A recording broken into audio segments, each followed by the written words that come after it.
अस्सलाम वालेकुम लिसनर्स। आइए मोहिउद्दीन नवाब की एक और नई कहानी सुनते हैं जिसका उन्वान है आतिश कदम। तो आइए शुरू करते हैं। दरवाज़ा खुला हुआ था, कोई भी अंदर आ सकता था, इसलिए सुर्ख सैंडल वाला एक पाँव अंदर आ गया, फिर दूसरा पाँव दाखिल हुआ। वो दोनों पाँव चौखट की तरफ घूम गए जैसे वापस जाना चाहते हों, लेकिन पुरस्कार अंदाज में दबे कदमों आने वाली यूं ही वापस नहीं जा सकती थी। उसने वापस जाने का रास्ता नहीं रखा, इस दरवाजे को बंद कर दिया। अंदर कहीं से कोई बोल रहा था, बोलने वाले की आवाज़ आ रही थी, अल्फाज समझ में नहीं आ रहे थे। वो दोनों सैंडल चुपके आगे बढ़ने लगे। सैंडलों की एड़ियाँ खासी ऊंची थीं, इनकी ऊंचाई औरत को सर्वकद बना रही थी, अंगड़ाई की उठान पर ले जा रही थी। उसने चलते चलते एक हाथ को नीचे किया, इस हाथ में वो पेट्रोल का एक प्लास्टिक कैन पकड़े हुए थी। हाथ की गिरफ्त बता रही थी कि वो प्लास्टिक कैन पेट्रोल से भरा हुआ है। अंदर कहीं से बोलने वाली की आवाज़ कुछ वाज़ेह हो गई थी, तवज्जो देने से अल्फाज भी कानों में पड़ सकते थे। दोनों सैंडल चलते चलते एक खिड़की के पास रुक गए। खिड़की का पर्दा एक ज़रा सिरका हुआ था। अंदर एक बेडरूम में एक बूढ़ा शख्स आईने के सामने खड़ा हुआ था, पहलवानों के अंदाज में दोनों बाजुओं की मछलियां उभार रहा था और कह रहा था, ठीक है, मैं 60 बरस का हूँ, मगर अपने बाप को बूढ़ा न समझो। मैं 2 जवानों को अपने बाजुओं में दबोच कर ठंडा कर सकता हूँ। रात को मेरी तकिए के नीचे रिवॉल्वर रहता है, फिर तुम डरती क्यों हो? एक नौजवान लड़की उसके करीब आकर बोली, डैडी, दौलत बढ़ती जाए तो एक रिवॉल्वर और बुढ़ापे की ताकत नाकाफ़ी होती है। दौलत के साथ साथ मुसल्लह मुहाफिजों की तादाद बढ़ती है। जब वो दौलतमंद बादशाहत के मर्तबे पर पहुंचता है तो मुहाफिजों की तादाद फौजी तादाद तक पहुंच जाती है। ये बात आप क्यों नहीं समझते? कम से कम एक बॉडीगार्ड रख लें। वो हंसते हुए बोला, समीना, तुमने अक्सर देखा है कि मैं रात 10-11 बजे तक घर के दरवाजे खुले रखता हूँ। जानती हो क्यों? क्यों डैडी? इसलिए कि मुझे चोरी का डर नहीं रहता, और चोरी का डर उसे नहीं रहता जिसके पास माल नहीं होता। मैं लुंडे बाजार के कपड़े पहनता हूँ, एक खटारा कार में आता जाता हूँ। मेरे घर में मामूली फर्नीचर है। चोर डाकू पहले मकान को और मालिक के मकान को ताड़ते हैं और फिर वारदात के लिए आते हैं। मैंने इनके ताड़ने के लिए कुछ छोड़ा नहीं है, इसलिए यहाँ कोई डाकू नहीं आता। आएगा तो मुझे कुछ खैरात देकर ही चला जाएगा। बेटी परेशान होकर दरवाजे की तरफ देखती हुई आहिस्तगी से बोली, मगर डैडी, आप तो दौलत इसी कमरे में छुपा कर रखते हैं। आहिस्ता बोल, वो सरगोशी में डांट कर बोला, बाहर का दरवाज़ा खुला है, कोई भी आकर सुन सकता है, तो आप इसे बंद कर दें। अच्छा ठहर, मैं अभी आता हूँ। वो कमरे से बाहर आया। बेटी समीना भी पीछे पीछे आ गई। बाप ने दाएं बाएं मोहतात नज़रों से देखा, फिर कॉरिडोर से गुजरकर ड्राइंग रूम में आया। वहाँ से चलता हुआ दूसरे कमरे से निकलकर टीवी लाउंज में पहुँचा और फिर ठिठक गया। इसने टीवी लाउंज का दरवाज़ा खुला छोड़ा था, लेकिन वो अंदर से बंद था। उसने पलटकर समीना से पूछा, ये दरवाज़ा तुमने बंद किया था? जी नहीं, मैं तो ये भी नहीं जानती थी कि ये खुला था। डैडी, मैं कुछ सोच कर ही एक बॉडीगार्ड रखने के लिए कहती हूँ, बल्कि एक सेक्रेटरी भी होना चाहिए ताकि वो याद दिलाए कि आपने फला वक्त दरवाज़ा बंद किया था। बुढ़ापे ने आपकी याददाश्त पर बुरा असर डाला है। वो सोचने के अंदाज में बोला, मैं इधर दोबारा आया था, याद नहीं आ रहा है। शायद किसी वक्त बंद किया हो, मगर किस वक्त? और डैडी, कमज़ोर याददाश्त का मतलब है जो बात दिमाग से निकल गई वो फिर सर पटकने से भी याद नहीं आएगी। आए कमरे में चलें। वो समीना के साथ मकान के एक एक हिस्से से गुजरता हुआ सोफ़ों, अलमारियों और पर्दों के पीछे देखता हुआ गया। यकीन करता गया कि बंद मकान में बाप बेटी के सिवा कोई नहीं है। उसने बेडरूम में आकर कहा, मैं कई दिनों से सोच रहा हूँ तुम्हें राजदार बना लूँ। मेरा आगे पीछे कोई नहीं है। मेरी मौत से पहले तुम्हें 2 बातों का इल्म होना चाहिए। इसका मतलब है कि आप अंदेशों में घिरे हुए हैं। आप मौत की बात करते हैं, मगर हिफाजती इंतजामात नहीं करते। बेटी, मुझे बाहर वालों से ख़तरा नहीं है। मैं दरवाज़ा खुला रखूं तब भी कोई डाकू यहाँ नहीं आएगा, और दरवाज़ा बंद रखूं तब भी वो मुझे कत्ल करने पहुंच जाएंगे। आप किन कातलों की बात कर रहे हैं? क्या इन्हें जानते हैं आप? हाँ, वो सब मेरे बिजनेस पार्टनर हैं। आप पुलिस में रिपोर्ट क्यों नहीं लिखवाते? क्या लिखवाऊं? मैं कत्ल नहीं किया गया हूँ। मैं नहीं जानता इनमें से किसकी नीयत मेरे माल पर है, कौन मुझे कत्ल करेगा। फिर वो भी मुझसे सहमे रहते हैं। इनका ख्याल है कि मैं इन्हें ठिकाने लगा दूंगा। हम 5 पार्टनर हैं और पांचों ही एक दूसरे से खौफज़दा और मोहतात रहते हैं। मुझे तो आज तक आपका बिजनेस समझ में नहीं आया। आप इतना ही बताते हैं कि हम बहुत दौलतमंद हैं और तमाम काला धन कानून की और मुजरिमों की आंखों से छुपा कर रखते हैं। वो एक आहनी तिजोरी के पास आकर बोला, मैंने एक राज अपने बिजनेस पार्टनर के मुतालिक बताया और दूसरा राज ये तिजोरी है। ये इन नंबरों से खुलती है, 10101। ये देखो। इसने मखसूस नंबरों से इसके लॉक को खोला। समीना बेचैनी से देख रही थी, लेकिन तिजोरी का पट खुलते ही उसने हैरानी से बाप को देखा। तिजोरी खाली थी। अंदर एक खाने में 1 रुपया 4 आने रखे हुए थे। वो बोली, डैडी ये क्या है? वो बोला, काले धन का छुपाने के लिए शगुन के तौर पर 1 रुपया 4 आने रखे हैं। असल दौलत तिजोरी के नीचे है। अब देखो। इसका निचला हिस्सा हटाने के लिए ताला चाबी नहीं है, सिर्फ एक ये आहनी घुंडी है। लेकिन ये घुंडी अपनी जगह से ना हिल सकती है, ना टूट सकती है और ना ही घुमाने या हटाने का कोई मखसूस नंबर है। फिर ये निचला हिस्सा कैसे खुलेगा?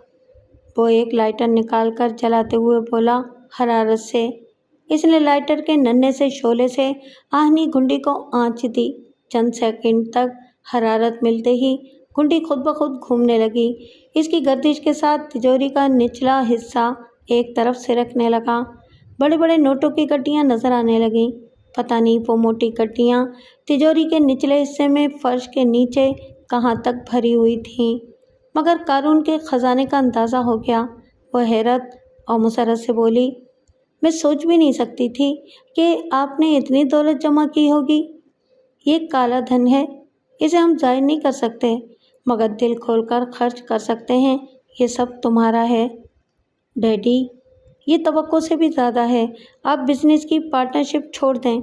अपने पार्टनरों से कहें कि आइंदा आप इनके मुनाफे में शरीक नहीं होंगे। जब आप इनसे कुछ नहीं लेंगे तो वो आपसे दुश्मनी नहीं करेंगे। बेटी, बात मुनाफे की नहीं, राजदारी की है। हम पांचों एक दूसरे के राजदार हैं। जैसे मैं चाहता हूँ कि मेरे मुजरिमाना धंधे के वो चारों राजदार मर जाएं। किसी मरहले पर कोई मुझे ब्लैकमेल करने वाला ना रहे और मैं एक शरीफ आदमी की तरह ज़िंदगी गुजारना शुरू कर दूँ। इसी तरह वो चारों भी अपनी अपनी जगह दूसरे की मौत और अपनी शरीफाना ज़िंदगी के बारे में सोचते हैं। आप ये कैसे कह सकते हैं कि बाकी 4 भी अपनी सलामती और दूसरे की मौत चाहते हैं? वो एक गहरी और पछतावे भरी सांस लेकर बोला, बेटी, हम पांचों की औलाद है। हम में से कोई भी नहीं चाहता कि इसके काले धंधे की सज़ा इसकी औलाद को मिले। हम किसी वक्त भी गिरफ्तार हो सकते हैं या पुलिस मुकाबले में मारे जा सकते हैं। हर सूरत में हमारी औलाद को बदनामी मिलेगी। इससे पहले हम ये धंधा छोड़कर शरीफाना ज़िंदगी का आगाज़ करना चाहते हैं। धीरे धीरे काले धन को सफ़ेद बनाना चाहते हैं ताकि हमारी औलाद सफ़ेद पोश रहे। तो इसमें रुकावट क्या है? आप पांचों आपस में मुत्तहिद रहकर नई ज़िंदगी का आगाज़ कर सकते हैं। नहीं कर सकते। आपस में अपने बच्चों की शादियां करके, रिश्तेदारियां मुस्तहकम करके भी मुत्तहिद नहीं रह सकते, क्योंकि हम में से एक कभी मोची था, दूसरा कभी हज्जाम था, तीसरा एक हिंदू है, चौथा सैयद है और हम शेख हैं। मैं किसी मोची या हज्जाम के ख़ानदान में तुम्हें ब्याह नहीं सकता। किसी हिंदू से कारोबार हो सकता है, रिश्ता नहीं हो सकता। और सैयद के यहाँ तुम्हारी उम्र का कोई लड़का नहीं है। नीच ख़ानदान के लोग नीच ख़यालात के हामिल होते हैं। वो काबिल एतबार राजदार नहीं बन सकते। मैंने इनमें से तीनों को तुम्हारा रिश्ता देने से इनकार किया है, इसलिए वो मुझे किसी वक्त भी नुकसान पहुंचा सकते हैं। उसने तिजोरी को पहले की तरह बंद कर दिया। फिर कहा, मैंने सोचा है कि ये दौलत चुपके चुपके दूसरे मुल्क में तुम्हारे नाम ट्रांसफ़र कर दूँगा। तुम शादी करके इसी मुल्क में रहोगी। यहाँ मैं बिजनेस पार्टनरों से निमट लूँगा। मैं आपको छोड़कर नहीं जाऊँगी। तुम्हारे जाने में हम दोनों की भलाई है। हम इस मसले पर फिर गुफ्तगू करेंगे। जाओ, अपने कमरे में जाकर आराम करो। वो सर झुकाकर सोचती हुई चली गई। उसने दरवाजे को बंद किया, लेकिन चटखनी नहीं लगाई। लिबास उतार कर शबखाबी का लिबास पहनने लगा। इसी वक्त सुर्ख सैंडलों वाले पैर पलंग के नीचे से निकलने लगे। वो आवाज़ पैदा किए बगैर कालीन पर लुढ़कती हुई नीचे से निकल आई। वो पजामा पहनने के बाद कमीज़ पहन रहा था। दोनों हाथ आस्तीनों में डालकर अपना सर कमीज़ में डाल रहा था। तब ख्याल आया कि सर डालने से पहले गिरेबान के बटन खोलना भूल गया है, जिसके नतीजे में दोनों हाथ आस्तीनों में और सर गिरेबान के अंदर फंस गया था। ऐसे वक्त अक्सर लोग कमीज़ नहीं उतारते। इसी तरह कमीज़ में उलझे हुए सर को भी उलझाए हुए कुछ देखे बगैर दोनों हाथों से बटन खोलते हैं। वो उठकर खड़ी हो गई। पलंग के सिराने से टेबल लैंप उठाकर उसके सामने आई। वो किसी अंधे की तरह दोनों हाथों से टटोलकर बटन खोल रहा था। इसी वक्त सर पर कयामत टूट पड़ी। उसके हलक से चीख निकली। वो गिरेबान के अंदर रहकर डगमगाया। फिर कमीज़ की कैद से निकलने की कोशिश करने लगा, लेकिन दूसरी बार टेबल लैंप ने सर को लहूलुहान कर दिया। वो बड़ी नकाहत से चिल्लाया। फिर उसका जहन तारीकी में डूब गया। हमला करने वाली ने इसे धक्का देकर सोफे पर गिरा दिया। दौड़ते हुए कदमों की आवाज़ आ रही थी। समीना पूछ रही थी, डैडी क्या हो गया? मैंने आपको चीखते हुए सुना है। इसने दौड़ते हुए आकर झटके से दरवाज़ा खोला, फिर ठिठक गई। बाप कमीज़ के गिरेबान और आस्तीनों में उलझा हुआ बेहिस्सो हरकत सोफे पर पड़ा नजर आया। सर की तरफ कमीज़ लहू से भीग रही थी। इसके पीछे एक औरत दिखाई दी। वो तकिए के नीचे से रिवॉल्वर निकालकर भर्राई हुई आवाज़ में बोली, ये तुम्हारे बाप की हिफाजत करने वाला रिवॉल्वर है। इससे तुम्हारी मौत हो सकती है। जिंदा रहना चाहती हो तो मुंह से आवाज़ ना निकालना। समीना ने खौफ के मारे अपना एक हाथ मुंह पर रख लिया ताकि बेख्तियार निकलने वाली आवाज़ों को रोक सके। रिवॉल्वर वाली ने भराई हुई आवाज़ में बात की थी, यानी वो अपनी असल आवाज़ छुपा रही थी। उसका चेहरा भी सफ़ेद मास्क में छुपा हुआ था, हत्ता कि उसने दोनों हाथों को भी मास्क दस्तानों में छुपा रखा था। इसके बदन की जिल्द और जिल्द की रंगत कहीं से झलक नहीं रही थी। इतनी रूपोशी के बाद इसकी उम्र का अंदाज़ा नहीं लगाया जा सकता था। यूँ भी मौत की उम्र का हिसाब किसने लगाया? इसकी मोहलत ही नहीं मिलती। वो अपने शिकार को सोफे और रस्सियों के दरमियान जकड़ रही थी और भराई हुई आवाज़ में कह रही थी, मैंने 101 से तिजोरी खोलकर ये एक कैसेट निकाली है। सिर्फ यही एक कैसेट यहाँ से ले जाऊंगी। बाकी तमाम दौलत पर तुम्हारा हक है। इसे मैं तुम्हारे लिए छोड़कर जा रही हूँ। बेहोश होने वाले को होश आ रहा था। वो आहिस्ता आहिस्ता करा रहा था। शिकार करने वाली ने गिरेबान के बटन खोल दिए। इसका सर कमीज़ के अंदर से निकल आया। वो गहरी गहरी सांस लेने लगा। समीना ने कहा, तुम सारी दौलत मेरे लिए छोड़ रही हो? मैं हाथ जोड़कर इल्तिजा करती हूँ, दौलत ले जाओ, मेरे बाप को छोड़ दो। मैं तुम्हारे बाप को पाक कर रही हूँ। ये औलाद की शरीफाना ज़िंदगी के लिए अपनी पिछली ज़िंदगी पर खाक डालना चाहता है। मैं जब यहाँ से चली जाऊँगी तो लोग आएंगे और इसे खाक में मिलाने ले जाएंगे। वो गहरी सांस लेते हुए बोला, तुम कौन हो? मुझसे क्यों दुश्मनी कर रही हो? वो खामोश रही। उसने मेज़ पर से सिगरेट का पैकेट उठाया, इसमें से सिगरेट निकाली। सैंडल की एक ऊंची एड़ी के आखिरी सिरे पर नन्ही सी चरखी लगी हुई थी। इसने खड़े ही खड़े चरखी को फर्श पर एक रगड़ा दिया तो एड़ी के निचले हिस्से से नन्हा सा शोला नमूदार हुआ। समीना और उसका बाप आंखें फाड़ फाड़ कर देख रहे थे। जिंदगी में पहली बार ऐसा लाइटर देखने में आया था। इस औरत ने झुककर सिगरेट सुलगाई, फिर वो सिगरेट अपने शिकार के होंठों के दरमियान रख दी। वो सहमा हुआ था, फिर भी एक कश लगाकर बोला, शुक्रिया। सिगरेट सुलगा कर देना एक दोस्ताना अमल है। मैं तुम्हारी रही सही दुश्मनी को दोस्ती में बदल दूंगा। मुझे बताओ, तुम क्या चाहती हो?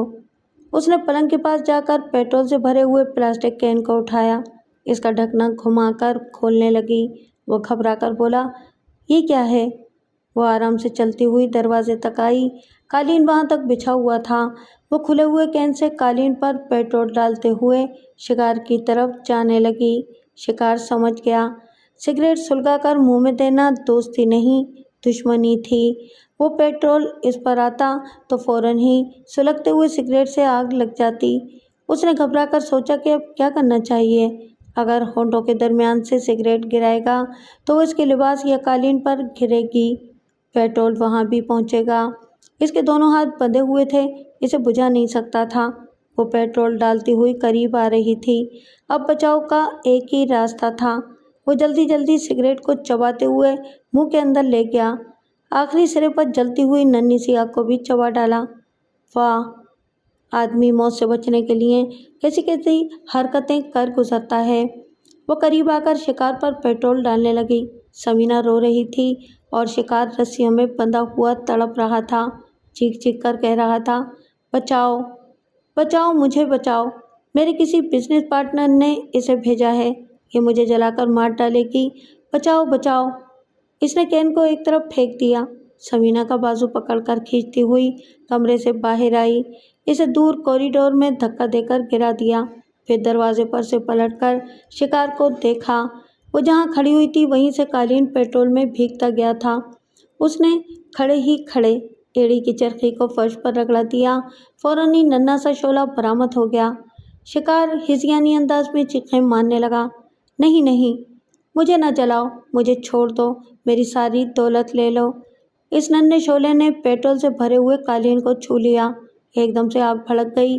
भड़कती हुई आग लपकते हुए शोलों की सूरत में फैलती और बढ़ती हुई शिकार तक पहुंची। वो एक साथ में शोलों के दरमियान गुम हो गया। सिर्फ इसकी चीखें सुनाई दे रही थीं। समीना खिड़की की जालियां पकड़कर चीख चीख कर बाप को पुकार रही थी। ऊंची एड़ी फर्श से लगी तो एड़ी लाइटर बुझ गया। वो इत्मीनान से कदम बढ़ाती हुई कॉरिडोर से गुजरकर मकान से बाहर जाने लगी। ऊंची एड़ियों से औरत कदावर हो जाती है। सैंडल की ऊंचाई इसे सर्व कद बना रही थी। इसके कद को अंगड़ाई की उठान पर ले जा रही थी। शायद मौत ऐसी ही अंगड़ाई लेती है, ऐसी ही उठान होती है उसकी। शहनाज को ताज़ियत के लिए जाना था, इसलिए हल्का सा मेकअप किया। कोई भड़कीला लिबास नहीं पहना, मगर जो भी पहना वो जाज़िबे नज़र था। सोसाइटी में हसीन और भरपूर कहलाने वाली औरत का दिल नहीं मानता। वो शादी में जाए या शौक मनाने जाए, अपने हुस्न और जाज़बियत की थोड़ी थोड़ी सी झलक किसी बहाने ज़रूर पेश करती जाती है। कामिल ने कमरे में आकर इसे देखा, फिर करीब आकर इसके मुंह पर अखबार मारते हुए बोला, ये अखबार पढ़ा है? हाँ पढ़ा है। ये गुस्सा दिखाओ अपनी माँ को। मैं बीवी हूँ, तुम्हारी धौंस में रहने वाली नहीं हूँ। कोई मुझे भी जिंदा जलाकर मार डालेगा तो फिर बीवी नहीं रहोगी, बेवा कहलाओगी। ये मेकअप और भड़कीले कपड़े अलमारी में रह जाएंगे। बड़ी खुशफहमी है कि मैं बेवा बनकर रहूँगी। क्या दूसरा शौहर कहलाने वालों का कहत पड़ गया है?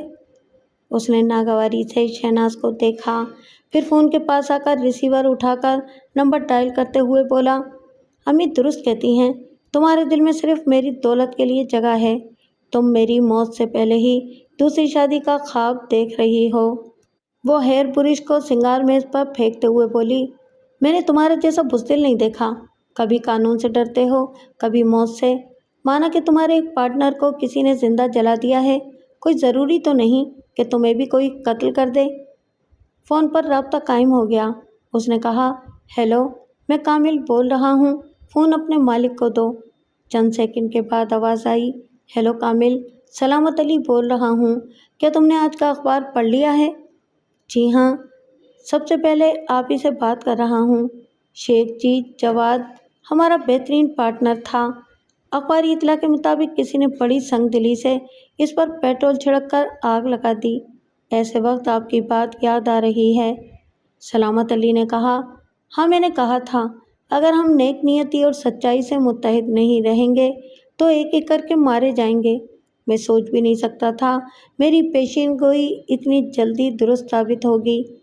अब हम 4 रह गए हैं, आज या कल 3 रह जाएंगे, फिर 2, फिर 1।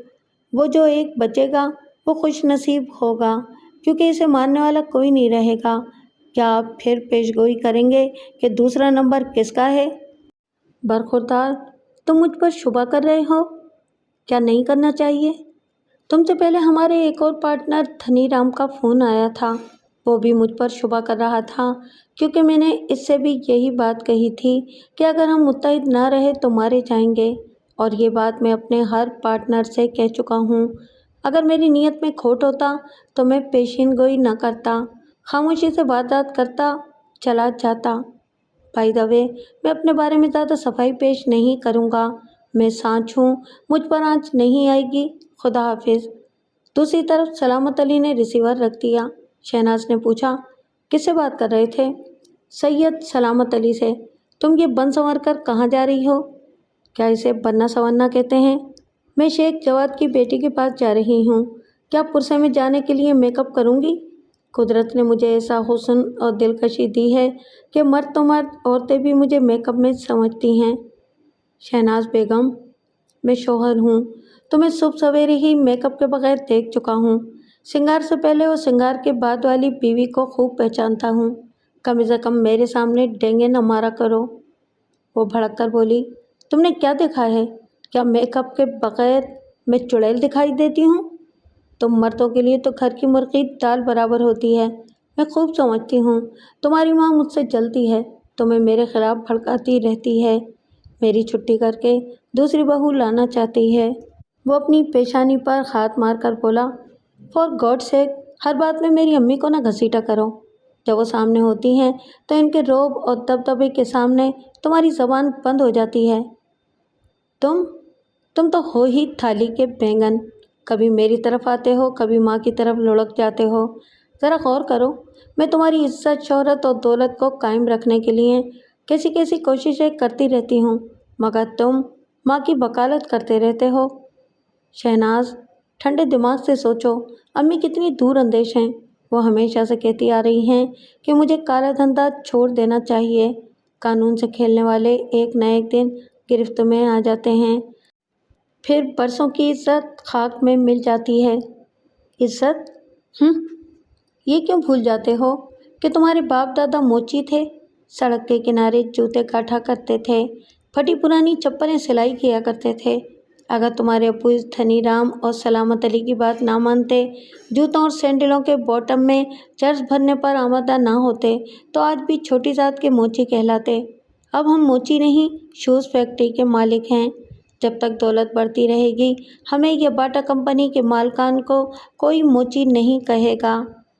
कभी कभी तुम ऐसी मुदल्लिल गुफ्तगू करती हो कि अम्मी की नसीहतें कमज़ोर पड़ जाती हैं। तुम्हारी माँ की नसीहतें हज़ारों साल पुरानी हो चुकी हैं। इज़्ज़त और शोहरत को कायम रखने की बुनियादी शर्त यह है कि दौलत बढ़ती रहे, और दौलत कमाने का जो रास्ता तुम्हारे बाप ने इख्तियार किया था, इसे माँ के कहने पर छोड़ दोगे तो पछताओगे। मैं तुम्हारी बात समझता हूँ, लेकिन हम चार पार्टनर एक दूसरे के लिए आस्तीन में छुपे हुए सांप की तरह हैं। सब एक दूसरे पर शुबा करते रहेंगे। क्या तुम्हें ज़रा भी अंदेशा नहीं है कि किसी वक्त मुझ पर भी कातिलाना हमला हो सकता है? दौलत कमाने वाले हर मर्द खतरात से गुजरते ही रहते हैं। मैं सिर्फ तुम्हारी ज़िंदगी की साथी नहीं हूँ, मौत के वक्त भी साथ रहूँगी, साथ मरूँगी। मेरी जान, तुम्हारी यही बातें मेरा हौसला बढ़ाती हैं। आओ, हम बेचारी समीना के पास चलें। वो अलमारी के पास आई। बाहर जाने के लिए लिबास से मैच करते हुए सैंडल पहनने थे। इसने अलमारी खोली। निचले हिस्से में सैंडलों की दर्जनों जोड़ियां रखी हुई थीं। एक से बढ़कर एक नए डिज़ाइन की जूतियां और चप्पलें भी थीं। इनमें सुर्ख सैंडलों की वो जोड़ी भी थी जिसकी एक ऊंची एड़ी में लाइटर की चरखी लगी हुई थी। शहनाज ने कनखियों से अपने शौहर को देखा। कामिल को ऊंची एड़ी के सैंडल पसंद नहीं थे, क्योंकि वह कद में शहनाज से 1 इंच ऊंचा था। हाई हील के सैंडल पहनकर शहनाज इससे ऊंची हो जाती थी, इसीलिए वो कामिल के साथ कहीं जाते वक्त फ्लैट बॉटम की जूतियां या चप्पलें पहनती थी। इसने लिबास से मैच करती हुई जूतियों की एक जोड़ी निकाल ली। एड़ी लाइटर वाली सैंडलों की जोड़ी वहीं छोड़ दी। वो कामिल के साथ शेख जवाद के यहाँ पहुंची। अजीज़ व अकारिब और महल्ले वालों के अलावा पुलिस वाले भी थे। तफ्तीश करने वाले अफसरों ने चारों पार्टनरों से बारी बारी सवाल किया। सबका जवाब तकरीबन यकसां था। शेख का दुश्मन हमारा दुश्मन है, हमारे कारोबार का दुश्मन है। शेख जवाद नहायत ही शरीफ इंसान था। वो अपने इखलाक से दुश्मनों को भी दोस्त बना लेता था। पता नहीं वो कैसा सफाक कातिल था, इसे कितनी बेदर्दी से जलाया था। बेटी अपने बाप को जलते हुए ना देख सकी, अपना ज़हनी तवाज़ुन खो बैठी। समीना को मेंटल अस्पताल पहुंचा दिया गया था। पुलिस वालों को तवक्को थी कि इसकी ज़हनी हालत दुरुस्त होगी तो वो ज़रूर कातिल की निशानदही करेगी, क्योंकि वो वारदात के वक्त घर में मौजूद थी। उसने बाप को जलते हुए देखा था, जलाने वाले को भी देखा होगा। पुलिस अफसर ने पूछा, आप लोगों का कारोबार क्या है? सलामत अली ने कहा, मैं एक्सपोर्टर इंपोर्टर हूँ। अपने मुल्क के तैयार करता बेहतरीन चर्मी जूते और चप्पलें बैरूनी ममालिक भेजता हूँ। नाशाद निज़ामी ने कहा, मैं अंदरूनी मुल्क यहाँ के तैयार करदा जूतों का सोल एजेंट हूँ। कामिल ने कहा, मेरी अम्मी खिदमत शूज़ कंपनी की मालिक हैं। सलामत अली, नाशाद निज़ामी और धनी राम हमारे ही तैयार करदा जूतों के एजेंट हैं। शेख जवाद हमारे कारोबार का ज़बरदस्त प्लान मेकर और कानूनी मुशीर था। अफसर ने कहा, आप लोगों का कारोबार एक है, एक आइटम तैयार होता है, इसी से आप लोग अपनी अपनी जगह मुनाफा हासिल करते हैं। क्या एक दूसरे से नुकसान भी उठाते हैं? हम एक दूसरे से नहीं, बाज़ार के उतार चढ़ाव से नुकसान उठाते हैं। आप ये सोचकर वक्त ज़ाया करेंगे कि शेख जवाद से हमें नुकसान पहुंच रहा था। अफसर ने कहा, मैं जल्दी जल्दी बोल रहा हूँ, बोलते बोलते जल्दी से सवाल करूँगा। आप भी एक लम्हा ज़ाया किए बगैर जल्दी से जवाब दें। सवाल है कि कत्ल करने वाले पत्थर से सर कुचलते हैं, हथौड़े से मारते हैं, छुरा घोंपते हैं या गोली मारते हैं? कातिल ने ऐसा क्यों नहीं किया? शेख जवाद को क्यों जलाया? एक ने फ़ौरन जवाब दिया, हसद और दुश्मनी से जलने वाले को जलाने से तस्कीन मिली होगी। दूसरे ने कहा, पेट्रोल बहुत महंगा है, कातिल को सस्ता मिल गया होगा। तीसरे ने कहा, पहले बेहोश करने, फिर रस्सियों से बांधने, इसके बाद जलाने में काफ़ी वक्त लगा होगा। इतने इत्मीनान से वही कत्ल कर सकता है जो पहले ही पुलिस वालों से मामला तय कर चुका हो। अफसर ने गुस्से से कहा, ये क्या बकवास है? पुलिस वालों का इस वारदात से कोई ताल्लुक़ नहीं है मिस्टर धनी राम। तुमने जवाब नहीं दिया। उसने जवाब दिया, मैं हिंदू हूँ, मुझे जलाना चाहिए था। हो सकता है कि इसने शेख जवाद को धनी राम समझ लिया हो। अफसर ने नागवारी से कहा, आप सब ने बेतुके जवाबात दिए हैं। मालूम होता है कि मेरे सामने आने से पहले आपस में खूब रहसिल कर चुके हैं। आपने भी हमसे मिलने से पहले बेतुके सवालात सोच रखे थे। कमाल है, आप हमसे पूछ रहे हैं कि कातिल ने शेख जवाद को ज़िंदा क्यों जलाया। आप इससे पूछें जिसे पूछना चाहिए, लेकिन इससे पूछने की हसरत रह जाएगी। पुलिस दूसरों को पकड़ती और पूछती रहेगी, जिससे जवाब तलब करना चाहिए, इसे आप कभी गिरफ्तार नहीं कर सकेंगे। हमारा वक्त बहुत कीमती है। आपके सवालात ख़त्म हो चुके हैं तो हमें जाने की इजाज़त दें। आप ज़रूर जाएं, लेकिन ये याद रखें, समीना के अतराफ़ पुलिस का सख्त पहरा है। आप चारों पार्टनर्स को और आपके अजीज़ व अकारिब को समीना से मिलने की इजाज़त नहीं होगी। जब उसका दिमागी सदमा कम होगा, होश व हवास में कातिल की निशानदही कर देगी, तो इसके बाद इससे मिलने की इजाज़त दे दी जाएगी। आप ज़रूर जाएं, लेकिन ये याद रखें कि समीना के अतराफ़ पुलिस का सख्त पहरा है। आप चारों पार्टनर्स को और आपके अजीज़ व अकारिब को समीना से मिलने की इजाज़त नहीं होगी। जब इसका दिमागी सदमा कम होगा, वो होश व हवास में कातिल की निशानदही कर देगी, तो इसके बाद इससे मिलने की इजाज़त दी जाएगी। वो चारों वहाँ से सलामत अली के बंगले में आए। वहाँ बैठकर सूरत हाल को मुख्तलिफ़ पहलुओं से समझने और आइंदा अपने बचाव की तदबीर करने की ज़रूरत थी। अगरचे वो सब एक दूसरे पर शुबा कर रहे थे, ताहम जब तक ज़िंदा थे एक दूसरे पर ज़ाहिरी भरोसा करने पर मजबूर थे। वो ड्राइंग रूम में आकर मुख्तलिफ़ सोफ़ों पर आमने सामने बैठ गए। सलामत अली और धनी राम एक सोफ़े पर थे, दूसरे सोफ़े पर कामिल और नाशाद निज़ामी थे। कामिल ने कहा, हमें साफ और सीधी बातें करनी चाहिए। शेख जवाद हमारे कारोबार से अलग होना चाहता था और ये बात हम में से किसी को पसंद नहीं थी, क्योंकि कारोबार से अलग होने का मतलब ये होता है کہ وہ हमारा राज लेकर यहाँ से जाता। सलामत अली ने पूछा, तुम ये कहना चाहते हो कि हम में से किसी ने इसे ख़त्म कर दिया ताकि हमारा राज राजी रहे? और तुमने आज फ़ोन पर इशारतन कह भी दिया था कि मैं ही कातिल हूँ। कामिल ने कहा, और आपने जवाबन कहा था कि धनीराम जी भी आप पर शुबा कर रहे हैं, फिर आप मुझे ही ताना क्यों दे रहे हैं? सलामत अली ने कहा, जब 3 पार्टनर मुतफ़क्का तौर पर शुबा कर रहे हैं तो देर किस बात की है? मुझे गिरफ़्तार करा दो। धनीराम ने कहा, एक दूसरे को चोंच मारते रहने से बात नहीं बनेगी। मैंने सलामत भाई पर गलत शुबा किया था। ये तो हमें समझा रहे थे कि नेक नियति और सच्चाई से मुत्तहिद रहना चाहिए, वरना शिराज़ा बिखर जाएगा। नाशाद निज़ामी ने कहा, शिराज़ा बिखर रहा है। हमने ज़्यादा से ज़्यादा दौलत कमाने और बीवी बच्चों का मुस्तकबिल शानदार बनाने के लिए एक गलत धंधा शुरू किया था। आज हमारे पास बेइंतहा दौलत है, लेकिन इसके साथ ही ये खौफ भी है कि हम पकड़े गए तो बच्चे बर्बाद हो जाएंगे।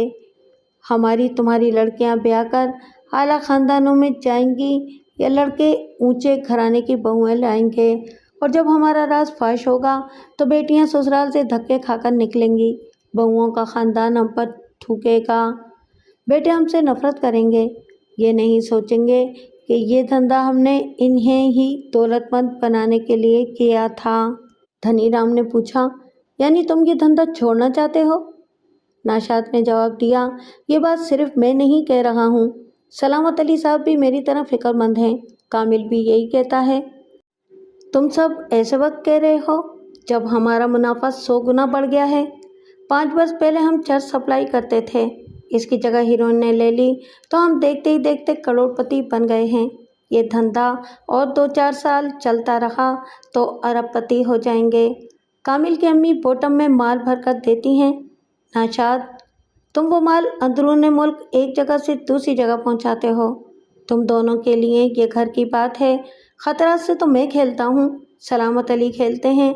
एक्सपोर्ट लाइसेंस पर माल यहाँ से निकाल कर 4 मुल्कों में पहुँचाना बच्चों का खेल नहीं है। जब तक माल सही जगह पहुँच नहीं जाता हमारी सांस अटकी रहती है, फिर भी हम नहीं डरते। क्यों सलामत भाई, तुम डरते हो? सलामत अली ने हंसते हुए कहा, जब ओखली में सर दिया है तो मूसल से क्या डरेंगे? ये दुरुस्त है कि मेरा बेटा जवान हो रहा है, मैं इसे अपनी लाइन पर लगा लूँगा। मुझे ये फ़िक्र नहीं है कि अच्छे ख़ानदान की बहू नहीं मिलेगी। भाई कैसे नहीं मिलेगी? मेरे पास दौलत है और मेरा ख़ानदान आला है। छोटे ख़ानदान वालों को डरना चाहिए। नाशाद निज़ामी ने कहा, हाँ मेरी बिरादरी कमतर है। इतनी दौलत हासिल करने के बाद भी तुम्हारी नज़रों में हज्जाम हूँ। कामिल ने कहा, नाशाद, हमारे बाप दादा हज्जाम और मोची ना होते तो हम कहाँ से पैदा होते? हमें अपनी पैदाइश और अपनी बुनियाद पर अफसोस नहीं करना चाहिए। अगर सलामत अली साहब को अपने आला ख़ानदान पर नाज है तो इनका आला ख़ानदान मुझ जैसे मोची की बदौलत फल फूल रहा है। मेरा तैयार किया हुआ एक एक जूता इनके घर आकर चांदी का जूता बन जाता है। सलामत ने कहा, ज़बान संभाल कर बात करो, मुझे चांदी का जूता मार रहे हो? अरे यहाँ जूते बनाने वाली और भी बहुत कंपनियाँ हैं। जिस मोची के चांदी का जूता मारूंगा वही मेरा मतलूबा माल तैयार करेगा। कामिल ने मुस्कुरा कर कहा, धनीराम जी सुन लो, ये सलामत साहब हमारे धंधे का राज लेकर दूसरी शूज़ कंपनी में जाएंगे। शेख जवाद के मुतालिक भी यही शुबा था कि वो हमें छोड़ने के बाद किसी दूसरी कंपनी तक हमारा राज ले जाएगा। सलामत अली घबराकर अपनी जगह से उठते हुए बोला, मैंने कब कहा है दूसरी कंपनी से जूते तैयार कराऊंगा? तुमने गुस्सा दिलाया तो मैंने तेश में आकर एक बात कहती, तुम ना सही और नहीं और सही। धनीराम ने कहा, गुस्से और दिमागी कमज़ोरी से राज बाहर चला जाता है। सलामत भाई, कसूर तुम्हारा है। तुमने अपने ख़ानदान को बरतर और दूसरों को कमतर कहा। नफ़रतें इसी तरह पैदा होती हैं। अपनी बरतरी अपने पास रखो, सिर्फ कारोबारी बातें करो और जो बात करो नेक नियति और सच्चाई से करो। कामिल ने अपनी जगह से उठकर कहा, मैं दिमाग का कच्चा हूँ, कभी बीवी की बात मानता हूँ, कभी माँ की सच्चाई का यकीन आता है। धनीराम जी, तुम लोग नेक नियति और सच्चाई की बात करते हो, लेकिन अम्मी कहती हैं कि गलत धंधा कभी नेक नियति से नहीं हो सकता। नेक नियति होगी तो फिर वो धंधा गलत नहीं रहेगा। धनी राम ने कहा, अरे बैठो कामिल, कहाँ जा रहे हो? जब तक कारोबार चल रहा है मैं भला कहाँ जा सकता हूँ? तुम मुझे नहीं, इन्हें रोको जो कारोबार से जाना चाहते हैं। बात समझने की है, मेरा भी दुनिया से अभी जाने का कोई इरादा नहीं है। वो तेज़ी से चलता हुआ ड्राइंग रूम से बाहर चला गया। नाशाद निज़ामी ने कहा, मुझे भी चलना चाहिए। सलामत अली ने नाशाद को रोकते हुए पूछा, क्या तुम इसका साया हो जो इसके पीछे जा रहे हो? नाशाद ने कहा, कोई ज़रूरी नहीं कि साया पीछे जाए, आप कभी रोशनी के आगे चलकर देखें, साया आपके सामने चलेगा। ये कहकर वो दरवाजे से बाहर गया और नज़रों से एकदम ही ओझल हो गया। सलामत अली थोड़ी देर तक दरवाजे को घूरता रहा, फिर बोला, ये छोटे लोगों की पहचान है कि वो बड़ी बड़ी बातें करते हैं। धनी राम ने कहा, तुम छोटे बड़े की बातें करते हो, इसलिए कारोबार ख़त्म होता नज़र आ रहा है। नहीं धनी राम जी, पहले कारोबार ख़त्म नहीं होगा, पहले हम एक एक करके ख़त्म होंगे। पता नहीं वो आखिरी पार्टनर कौन होगा जो हमारे बाद बेखौफ व ख़तर ज़िंदगी गुजारेगा। वो वही होगा जो मौत के अनदेखे साए से दूर रहेगा। वो उठकर खड़ा हो गया। सलामत अली ने कहा, आओ धनी राम, मेरे बेडरूम में चलो, वहाँ बातें होंगी। वो दरवाजे की तरफ जाते हुए बोला, मुझे माफ़ करो, मैं तुम्हारे बेडरूम में नहीं जाऊँगा। सलामत ने गुस्से से पूछा, क्या मैं कातिल हूँ कि मुझसे दूर भाग रहे हो? वो दरवाजे से पलटकर बोला, हम में से किसी दो को तन्हा नहीं रहना चाहिए। क्या तुमने देखा नहीं कि कामिल और नाशाद भी यहाँ से अलग अलग गए हैं? ये कहते ही वो ड्राइंग रूम से बाहर चला गया। सलामत अली ने कुछ कहने के लिए मुंह खोला, फिर खुले हुए मुंह से खाली दरवाजे को तकता रहा, क्योंकि तीनों पार्टनर अपने अपने तौर पर जो कह गए थे वो गलत नहीं था। किसी को किसी से भी नुकसान पहुंच सकता था, और क्या पता वो एक एक करके जाने वाले अभी ना गए हों, छुपकर इसकी ताक में हों। इसने घबराकर मुलाजिम को आवाज़ दी। वो दौड़ता हुआ आया। जी जनाब। क्या वो तीनों चले गए? कौन तीनों जनाब? गधे, अभी जो यहाँ बैठे हुए थे, कामिल, नाशाद और धनी राम। जी जनाब, वो चले गए। कोठी से बाहर चले गए? जी जनाब। तुमने दरवाज़ा बंद कर दिया? जी नहीं जनाब। क्या दरवाज़ा बंद करने की दरख्वास्त करूं? फिर बंद करोगे? जाओ बंद करो। वो जैसे दौड़ता हुआ आया था वैसे ही दौड़ता हुआ चला गया। सलामत अली थोड़ी देर खड़ा सोचता रहा, फिर टेलीफोन के पास आकर रिसीवर उठाकर नंबर डायल करने लगा। राब्ता कायम होने के बाद दूसरी तरफ से आवाज़ सुनाई दी। सलामत अली ने कहा, मैं सलामत अली एक्सपोर्टर इम्पोर्टर बोल रहा हूँ। मकतूल शेख जवाद के पार्टनर में से एक हूँ। 2 घंटे पहले आप हमसे सवालात कर रहे थे। मुझे याद आ गया। क्या आपको भी मेरे किसी सवाल का जवाब याद आ गया है? जी हाँ, 1 हफ्ता पहले मुझे किसी गुमनाम शख्स की तरफ से एक ख़त मिला था, वो मेरे पास है। वो किस किस्म का ख़त है? वो टाइप किया हुआ है। मैं ख़त का मज़मून पूछ रहा हूँ। किसी ने मुझे मशवरा दिया था कि मैं सुल्ताना बेगम की खिदमत शूज़ कंपनी से जूते ना ख़रीदूँ, ये कारोबार ख़त्म करूँ और कोई दूसरा आइटम मुल्क से बाहर भेजा करूँ। मैं अभी आकर वो ख़त आपसे लूँगा। राब्ता ख़त्म हो गया। वो रिसीवर रखकर ड्राइंग रूम से चलता हुआ बेडरूम में आया। इसने वो ख़त एहतियातन अपनी अलमारी में रख छोड़ा था। वो बेडरूम की अलमारी के पास जाते जाते रुक गया। पलंग के सिरहाने वाली मेज़ पर एक लिफाफा नज़र आ रहा था। उसने करीब जाकर उठाया। इस पर उसका नाम टाइप किया हुआ था। उसने मुलाजिम को बुलाकर पूछा, ये लिफाफा कहाँ से आया है?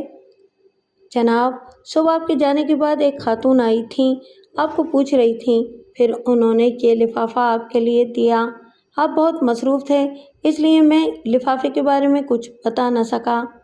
वो खातून कौन थी? मैंने सूरत नहीं देखी। क्या बुर्का पहने हुए थी? नहीं जनाब, एक कार में आई थी। कार के शीशे कलर्ड थे।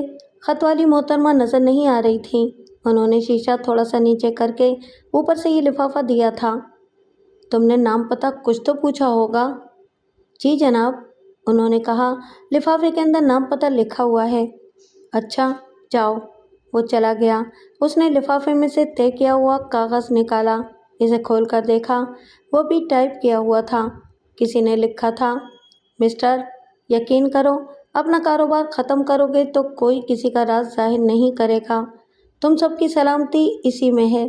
जितनी खामोशी से गलत काम शुरू किया था उसे उतनी ही खामोशी से ख़त्म कर दो।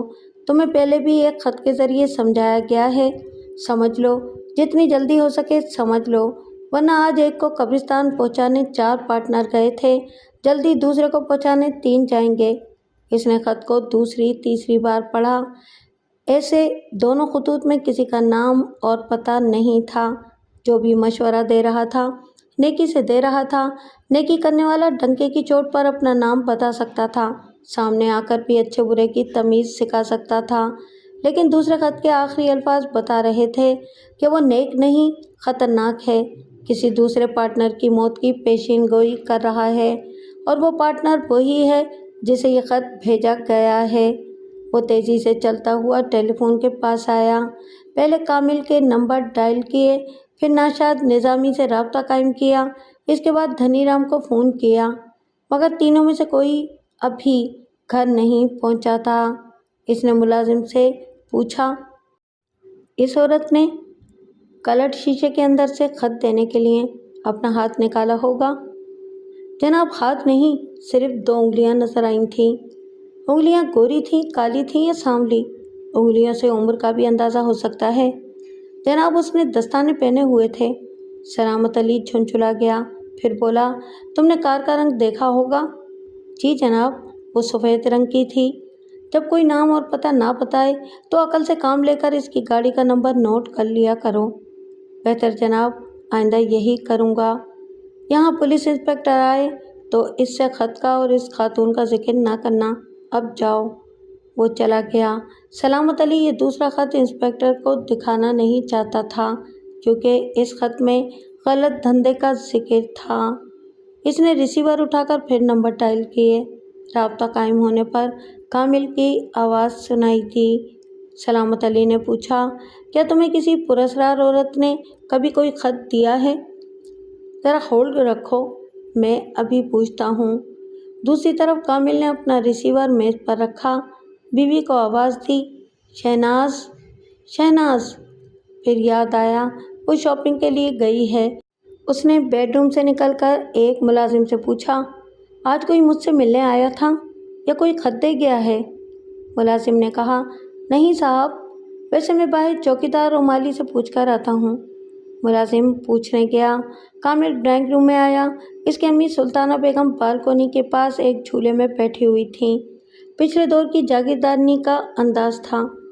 जब वो खिदमत शूज़ कंपनी के जनरल मैनेजर और सुपरवाइज़र से माल का हिसाब लेती थीं तो इसी झूले में बैठकर जूतों, सैंडलों और चप्पलों का हिसाब पूछती थीं कि रोज़ की प्रोडक्शन में कितना इजाफा हुआ है, कितने नए डिज़ाइन की सैंडलें, जूते और चप्पलें ईद के बाज़ार में जाएंगी। सुल्ताना बेगम के मिजाज में सख्ती थी। आवाज़ और लहजे में हाकिमाना अंदाज होता था। हिसाब में गड़बड़ हो तो वो मुलाजमों पर गरजती भी थीं और बरसती भी थीं। अपने नाम के मुताबिक सुल्ताना बेगम लगती थीं। शौहर की ज़िंदगी में भी यही तेवर थे। मियाँ की एक बात ऊपर नहीं होने देती थी।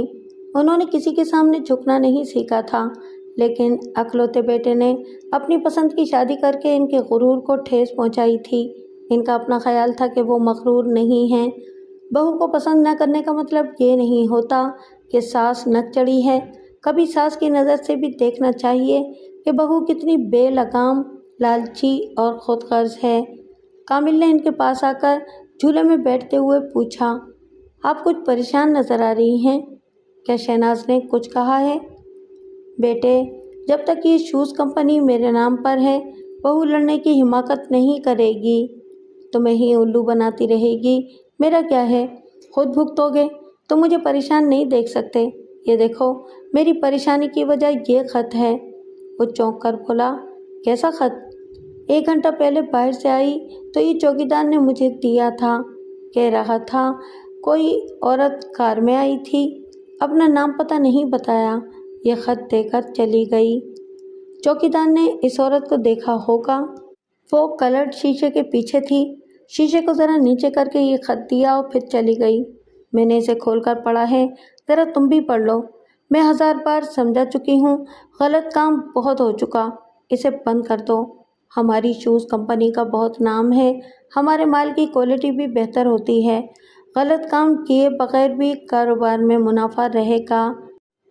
वो माँ की बातों के दौरान ही खत पढ़ रहा था, फिर झूले से उठकर बेडरूम की तरफ जाने लगा। सुल्ताना बेगम ने कहा, यही माँ की कदर होती है, मैं जब भी अच्छी बातें समझाती हूँ उठकर चले जाते हो। अम्मी, ऐसी बात नहीं है, मैंने सलामत अली साहब को रिसीवर होल्ड रखने के लिए कहा था, इनसे बात करने जा रहा हूँ। मुझे ये तो बता दो, वो औरत कौन है? इस कमबख्त ने खत लिखा है या बंदूक की गोली दाग दी है? नेक मशवरा दिया है और कत्ल की धमकी भी दी है। ये तुम कैसी औरतों से दोस्ती कर रहे हो? वो कॉरिडोर से गुजरते हुए बोला, अम्मी, आप दोस्ती की बात कर रही हैं, जबकि मैंने इस औरत को देखा तक नहीं है। माँ से झूठ तो न बोलो, इसने लिखा है कि वो 1 हफ्ते पहले भी तुम्हें खत लिख चुकी है। वो अपने बेडरूम में पहुंच गया था। इसने रिसीवर उठाकर पूछा, हेलो, क्या आप मौजूद हैं? हाँ, बोलो। अभी अम्मी ने बताया है, हमारी गैर मौजूदगी में एक औरत कलर्ड शीशे वाली कार में आई थी, हमारे चौकीदार को एक ख़त दे गई है। यह ख़त अभी मेरे हाथ में है, ज़रा वो ख़त पढ़कर सुनाओ। इसने पढ़कर सुनाया। सलामत अली ने कहा, इसने हर्फ ब हर्फ वही लिखा है जो मेरे ख़त में है। आखिर ये ख़त कौन लिख रहा है? हमें तो ये भी पता नहीं कि लिख रहा है या लिख रही है। किसी औरत को हमारे कारोबार से क्या दिलचस्पी होगी? उसने सिर्फ कासिद का फ़र्ज़ अदा किया। ये किसी शख्स ने लिखा है और हम में से ही किसी ने लिखा है। क्या आपने धनीराम से और नाशाद निज़ामी से पूछ लिया है? मैं धनीराम को फ़ोन कर रहा हूँ, तुम नाशाद से पूछो, फिर मुझसे रब्ता करो। ये ख़त हमारे इस शुबे को तक़वियत पहुँचा रहा है कि हम यके बाद दीगरे मरने वाले हैं और कातिल हम में से कोई एक है। उन्होंने बाकी 2 पार्टनर्स से ख़त के मुतालिक दरियाफ़्त किया, पता चला इन्हें भी ऐसे ही खतूत मौसूल हुए हैं। बात ये समझ में आई कि जब वो चारों शेख जवाद की आखिरी रसूमात अदा करने गए थे, तब इनकी गैर मौजूदगी में एक औरत कलर शीशों वाली कार में बैठकर बारी बारी इनकी कोठियों के करीब आई थी और इनके मुलाजिमों को एक एक ख़त देकर चली गई थी। वो सोच कर इसी नतीजे पर पहुंच रहे थे कि कातिल के साथ एक औरत भी है। औरत पहले धमकी आमेज़ ख़त पहुंचाती है, फिर कातिल इस धमकी पर अमल करता है। सुल्ताना बेगम ने बेटे से पूछा, ऐसे कितने पार्टनर्स हैं जिनकी दोस्ती किसी औरत से है? अम्मी, सभी शादीशुदा और बच्चों वाले हैं, सिर्फ मेरे यहाँ बच्चे नहीं हैं।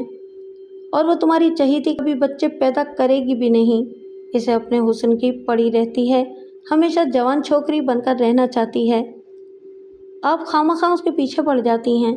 अभी तो हमारी शादी को 3रा बरस है। इन 2.5 वर्षों में बहू के जो लक्षण देख रही हूँ वो तुम नहीं देख रहे हो और न ही देख सकोगे। मैं कहूँगी तो तुम्हें यकीन नहीं आएगा, क्योंकि जवान और हसीन बीवी के सामने बूढ़ी माँ न दिखाई देती है न सुनाई देती है। आप कहना क्या चाहती हैं? वो तुम्हारे एतमाद को ठेस पहुँचा रही है। वो ज़ुबैर नामी एक नौजवान से अक्सर मिलने जाती है। वो हंसते हुए बोला, आप दिन रात इसकी टोह में रहती हैं। मैं जानता हूँ, ज़ुबैर 3 बरस पहले शहनाज का क्लास फेलो था। अगर किसी लाइब्रेरी में दोनों की मुलाकात हो जाती है तो इसका ये मतलब नहीं है कि शहनाज बाकायदा प्रोग्राम बनाकर मुलाकात करती है। अगर तुम इसे बाकायदा मुलाकात करते देख लो, एक बार नहीं बार बार देख लो, तो क्या करोगे? मैं इसे गोली मार दूंगा। इसकी एक एक अदा पर कुर्बान होते रहते हो, जान कैसे लोगे? एक गैरतमंद उस वक्त तक अपनी औरत पर जान देता है जब तक वो अपनी हो। अगर वो दूसरे पर जान दे और एतमाद को ठेस पहुंचाए तो फिर वो बर्दाश्त नहीं करता। मुझे तो अंदेशा है कि तुम कातिल बन जाओगे। क्या अकल से काम नहीं लोगे? औरत नाकाबिले बर्दाश्त हो तो उसे तलाक देकर पीछे छुड़ाने की दानिशमंदी नहीं दिखाओगे? जोश में आकर किसी को कत्ल करना और कानून के हाथों सजाए मौत पाना सरासर हिमाकत है। आप ऐसी बातें ना करें जिससे मुझ में जोश और जुनून पैदा हो। माँ ने बेटे को ममता भरी बेबसी से देखा, फिर कहा, मुझसे गलती हुई, आइंदा ऐसी बातें नहीं करूँगी। बेटे ने माँ की गर्दन में बाहें डालकर कहा, आप सास का रिश्ता भूल जाएं, शहनाज को माँ का प्यार दें, फिर इसे मेरी नज़रों से देखें, वो हीरा दिखाई देगी। हाँ बेटे, मैं इसे तुम्हारी ही आँख से देखा करूँगी। अभी तुम्हारे हंसने बोलने खाने खेलने के दिन हैं, जाओ ऐश करो। आप एक बात मानेंगी? तुम तो हर बात मनवा लेते हो, बोलो। आप शहनाज को भी कारोबार में दिलचस्पी लेने दें, वो बहुत ज़हीन है। उसने लेटर सैंडल का कितना खूबसूरत डिज़ाइन बनाया था। वो एक अच्छी आर्टिस्ट है। मैंने इसकी सलाहियत से इनकार नहीं किया। उसने लेटर सैंडल का खाका मुझे दिया, मैंने बिल्कुल वैसा ही सैंडल बनवा कर दे दिया। क्या वो खुश नहीं है? बहुत खुश है। अगर हम ये लाइटर सैंडल बाज़ार में ले आएँ तो धूम मच जाएगी। तमाम एजेंटों से इतना ऑर्डर मिलेगा कि हम सप्लाई नहीं दे सकेंगे। फिर शहनाज का भी हौसला बढ़ेगा, वो मज़ीद नित नए डिज़ाइन पेश करेगी। इसे बाज़ार में लाने से पहले बहुत कुछ सोचना समझना होगा। आखिर ये लाइटर सैंडल वाली बात शहनाज के दिमाग में आई कैसे? अगर वो तुम्हारे एक आध बच्चे की माँ होती तो लाइटर सैंडल कभी ना पहनती। इस सैंडल में बुराई क्या है? माँ अपने पाँव के नीचे जन्नत रखती है, आग लेकर नहीं चलती। आग जहन्नम की अलामत है। पाँव तले जहन्नम रखने वाली औरतें माँ बनना पसंद नहीं करती। आप फिर शहनाज को ताने दे रही हैं। मैं ऐसी औरतों की नफ्सियात बयान कर रही हूँ। तुम सुनना नहीं चाहते तो ऐसी बात को कारोबारी नुक्ता नज़र से समझो। हमारे मुआशरे में कितनी ऐसी औरतें सिगरेट पीती हैं? शायद 10-20 हज़ार, और इनमें भी एक औरत आदी होगी। लाइटर की कितनी जोड़ियाँ फ़रोख्त हो सकेंगी? क्या औरतें ये सैंडल पहनकर घर का चूल्हा जलाया करेंगी या महफिलों में अपने शौहरों की सिगरेट सुलगाया करेंगी? अम्मी, मुल्क से बाहर इस आइटम को हाथों हाथ लिया जाएगा। बेटे, मैं तो शुरू से मंशियात के धंधे पर एतराज़ करती आ रही हूँ। इस बात पर तुम्हारे बाप से भी लड़ती थी, तुमसे भी झगड़ती रहती हूँ। मेरा ज़मीर गवारा नहीं करता कि जवान बच्चे चर्स और हीरोइन भरी सिगरेट के कश लगाएं, और तुम कहते हो कि सिगरेट सुलगाने के लिए लाइटर भी फराहम करूं। तो फिर शहनाज को वो लाइटर सैंडल बनवा कर नहीं देने चाहिए थे। जब वो पहनकर निकलेगी तो दूसरी शूज़ कंपनी वाले फ़ौरन वही माल तैयार करके बाज़ार में ले आएंगे। ले आने दो, मैं तो कारोबार समेट रही हूँ। जब से वो धमकी आमेज़ खत मिला है, मेरी नींद उड़ गई है, भूख मर गई है। खुदा न खास्ता तुम्हें कुछ हो गया तो ये शूज़ कंपनी और ये दौलत किसके काम आएगी? अपने तीनों पार्टनर से कह दो कि आइंदा जो माल हम तैयार करेंगे, इसके बॉटम में एक चुटकी हीरोइन नहीं होगी। जिसे एतराज़ हो वो पार्टनरशिप ख़त्म कर दे। अम्मी, ये इतना आसान नहीं है। आप जानती हैं कि आप चारों ने एक जगह बैठकर अपनी अपनी आवाज़ में एतराफ़ रिकॉर्ड किया है कि हम मंशियात का धंधा करते हैं। हम कानून की गिरफ्त से एक दूसरे को बचाए रखने की हर मुमकिन कोशिश करेंगे। इस कैसेट की एक एक कापी चारों के पास रहेगी। अगर कोई धंधे से अलग होना चाहे और यकीन दिलाए कि अलग होकर राज फाश नहीं करेगा और अपनी कैसेट हमें वापस कर देगा, तब भी हम इस पर भरोसा नहीं करेंगे, क्योंकि जो कैसेट वो वापस करेगा वो इसकी कई कॉपियां तो पहले ही बना चुका होगा। लिहाजा हम धंधे से अलग होने वालों पर भरोसा नहीं करेंगे। अलग होने वाले की सज़ा सिर्फ़ और सिर्फ मौत होगी। सुल्ताना बेगम ने एक गहरी सांस लेकर कहा, हम चारों ने एक दूसरे को जकड़ लिया है। मुझे सलामत अली सबसे ज़्यादा ख़तरनाक लगता है। इसने बाहर मुल्कों में दौलत जमा की है, अचानक मुल्क छोड़कर जाएगा और वो कैसेट कानून के मुहाफ़िज़ों तक पहुंचा देगा। दूसरे नंबर पर धनी राम है, वो किसी वक्त भी सरहद पार करके हिंदुस्तान चला जाएगा। तुम और नाशाद बुरी तरह फंसोगे। यही सोचकर मैं हाथ नहीं रोक रही हूँ। इनका मतलूबा माल सप्लाई करती जा रही हूँ, लेकिन बेटे, किसी तरह भी हमें इस दलदल से निकलना होगा। कामिल की समझ में नहीं आ रहा था दलदल से कैसे निकला जाए। वो माँ के साथ झूले में बैठा हुआ था। झूला आहिस्ता आहिस्ता हिल रहा था और दोनों माँ बेटे को कभी आगे और कभी पीछे ले जा रहा था। और ये तयशुदा बात है कि आदमी आगे पीछे होता रहे तो मसला कभी हल नहीं होता। दरवाज़ा खुला हुआ था, कोई भी अंदर आ सकता था। वो ऊंची एड़ी वाले लाइटर सैंडल दरवाजे के अंदर आ गए, फिर आने वाली ने इसे बंद कर दिया। कोठी के किसी हिस्से से एक मर्दाना आवाज़ आई, आओ आओ। बड़ी देर की मेहरबां आते आते। वो कोठी के मुख्तलिफ हिस्सों से गुजरती हुई उसके सामने आई, फिर बोली, हेलो ज़ुबैर। वो मुस्कुराकर बोला, हेलो शहनाज। आज भी देर से आने की वजह यही बयान करोगी कि सास चुड़ैल है। वो सोती है मगर उसकी आंखें जागती हैं। तुम दिन रात इसकी निगाहों को अपने जिस्म में चुभती हुई महसूस करती हो। जब तक वो चुड़ैल जिंदा है मेरे साथ यही होता रहेगा। मैं बहुत सहम सहम कर तुम्हारे पास आती रहूँगी। तुम और सहम जाती हो, फिर दावा करती हो कि मेरे और अपने दरमियान की दीवारें गिराओगी। मैं झूठे दावे नहीं करती। बहुत जल्द तुम्हें मालूम होगा कि मैं क्या कर चुकी हूँ और क्या करने वाली हूँ। मेरा मंसूबा ज़बरदस्त होता है। शिकार मुझसे बचकर नहीं जाता, मगर वो सुल्ताना बेगम 2 बार बच गई। अब वो मोहतात हो गई है। रात को सोते वक्त दूध नहीं पीती, बावर्ची के हाथ का पकाया हुआ नहीं खाती, कोठी में या कहीं वीराने में तनख्वाह नज़र नहीं आती। मगर कब तक बचेगी? जल्दी इसे ठिकाने लगा दूंगी। तुम इसलिए डरती हो कि वो बुढ़िया हमें तन्हाई में रंगे हाथों ना पकड़ ले। बेशक डरना चाहिए, क्योंकि जिसे पकड़ना चाहिए वो ना पकड़े तो कोई दूसरा पकड़ लेता है। वो जो तुम्हारी शूज़ कंपनी का एक पार्टनर है, सलामत अली, उसने आज मुझसे फ़ोन पर बात की। इसकी बातों से साबित हो गया कि वो हमारे बारे में बहुत कुछ जानता है और हमसे बहुत कुछ मनवा सकता है। वो हमारे बारे में क्या जानता है, कैसे जानता है और हमसे क्या मनवा सकता है? पता नहीं उसके क्या इरादे हैं। वो कह रहा था, तुम जब भी मेरे पास आओ तो मैं तुम्हें उसके पास भेज दूँ। तुम इनकार करोगी तो नुकसान उठाओगी। इस धमकी का मतलब है कि वो ब्लैकमेल करने वाला है। क्या तुम जाओगी? जाना तो होगा। उसने अपनी मौत को बुलाया है। वो परेशान होकर बोला, तुम खतरात से न खेलो। अगर तुम्हें कुछ हो जाएगा तो मैं फुटपाथ पर पहुंच जाऊंगा। एमए करने के बाद मैं मुलाजमत के लिए मारा मारा फिर रहा था। तब तुमने मुझे अपनी मोहब्बत और दौलत का सहारा दिया।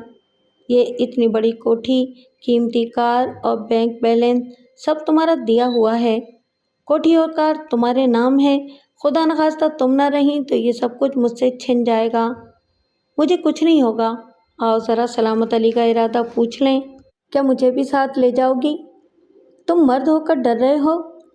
मैं तुम्हारे साथ जान दे सकता हूँ, मगर अपना इरादा तो बता दो। जान देने वाले इरादा नहीं पूछते, कोई सवाल नहीं करते। वो इसकी कमर में हाथ डालकर बोला, बड़ी ज़िद्दी हो, चलो। वो एक जिस्म दो जान होकर कोठी के मुख्तलिफ हिस्सों से गुजरते हुए बाहर आए। ज़ुबैर ने दरवाजे को लॉक किया, फिर वो कार में बैठकर वहाँ से रवाना हुए। रात का 1 बजा था। सड़कों पर बराए नाम ट्रैफिक थी। वो ड्राइव करते हुए बोला, तुमने ये तो बता दिया कि कामिल शहर से बाहर गया हुआ है, मगर वो सुल्ताना बेगम तो घर पर होंगी। जब से शेख जवाद जहन्नम में गया है तब से माँ अपने बेटे के साथ साए की तरह रहती है। वो भी कामिल के साथ गई है।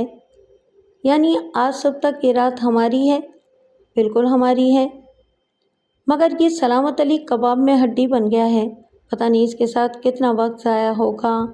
कार इसकी कोठी से दूर रोकना। तुम मेरे साथ कोठी के अंदर जाओगे तो बात बढ़ती जाएगी, खामखा आज की रात ज़ाया होगी। मैं तन्हा इसके पास जाऊंगी और मिनटों में फ़ैसला करके आ जाऊंगी। और मैं कहाँ रहूँगा? तुम इसी गाड़ी में मेरा इंतज़ार करोगे। ये मर्दानगी नहीं है कि मैं आराम से बैठा रहूं और तुम इस शैतान से निमटने जाओ। मुझसे बहस ना करो, जो कहती हूँ करते जाओ। उसने फिर बहस नहीं की। कोठी से ज़रा दूर गाड़ी रोक दी। वो कार से निकलकर कोठी के पिछले हिस्से में आई। पिछली तरफ किचन था। वो किचन का दरवाज़ा खोलकर अंदर पहुंची। सलामत अली की आवाज़ आई, बड़ी देर लगा दी। वो किचन के दूसरे दरवाजे पर खड़ा था। शहनाज ने इसकी तरफ बढ़ते हुए पूछा, कब से यहाँ खड़े हो? जब से तुमने पिछला दरवाज़ा खुला रखने को कहा था। बेचैनी से इंतज़ार कर रहा हूँ। तुमने मुझे फ़ोन पर धमकी दी थी और मैंने वादा किया था कि ज़रूर आऊँगी। फिर ज़ुबैर को फ़ोन करने की क्या ज़रूरत थी? मैं जानता था तुम सीधी मेरे पास नहीं आओगी, पहले अपने आशिक के पास जाओगी और मैं बेचारा पहले ही बूढ़ा हूँ, इंतज़ार में और बूढ़ा हो जाऊँगा। देख लो, ज़ुबैर को फ़ोन करने से तुम कैसे बिजली की तरह आ गई हो। आओ बेडरूम में चलो। वो इसके साथ चलते हुए बोली, मैं ज़ुबैर को बाहर छोड़कर आई हूँ। कोई बात नहीं, कुछ मैंने इंतज़ार किया था, कुछ वो इंतज़ार करेगा। तुमने ज़ुबैर के हवाले से मुझे धमकी दी थी और कहा था कि हमारी कुछ तस्वीरें तुम्हारे पास हैं। मैंने झूठ नहीं कहा था। मुझे वो तस्वीरें दिखाओगे? जब दिखाए बगैर ज़ुबैर से ताल्लुकात का एतराफ़ कर रही हो, आधी रात के बाद इस जवान के साथ यहाँ तक आई हो, तो फिर तस्वीरें देखकर क्या करोगी? वो ख्वाबगाह में आए। सलामत ने दरवाजे को अंदर से बंद किया, फिर पूछा, तुम्हें डर तो नहीं लग रहा है? वो मुस्कुराकर बोली, तुमने दरवाज़ा बंद किया है, मैं खोल कर जाऊँगी। जब अपनी ज़ात पर इतना एतमाद हो तो डर भाग जाता है। ज़ुबैर से तुम्हारी दोस्ती कितनी पुरानी है? फजूल सवालात में वक्त ज़ाया ना करो, काम की बात करो। दरवाजे पर दस्तक सुनाई दी। फिर मुलाजिम की आवाज़ आई, जनाब चाय लाया हूँ। सलामत अली ने कहा, ले जाओ और इधर ना आना, ज़रूरत होगी तो बुला लूँगा। शहनाज ने पूछा, तुम रात के 1:30 बजे चाय पीते हो? तुम्हारे इंतज़ार में पीना चाहता था, तुम आ गई इसलिए चाय वापस कर दी। शहनाज ने पर्स से सिगरेट का पैकेट निकाला, इसमें से एक सिगरेट निकालकर पूछा, मेरा ख्याल है कि तुम सिगरेट नहीं पीते। ख्याल दुरुस्त है, मुझे सिगरेट पीने वाली औरतें ज़रा अच्छी नहीं लगती। फिर तो मुझे ज़रूर पीनी चाहिए। उसने ऊंची एड़ी के लाइटर वाली नन्ही सी चरखी को खड़े खड़े ही फर्श पर रगड़ा दिया। एड़ी के तले से नन्हा सा शोला पैदा हुआ।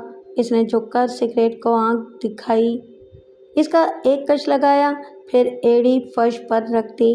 नन्हा सा शोला बुझ गया।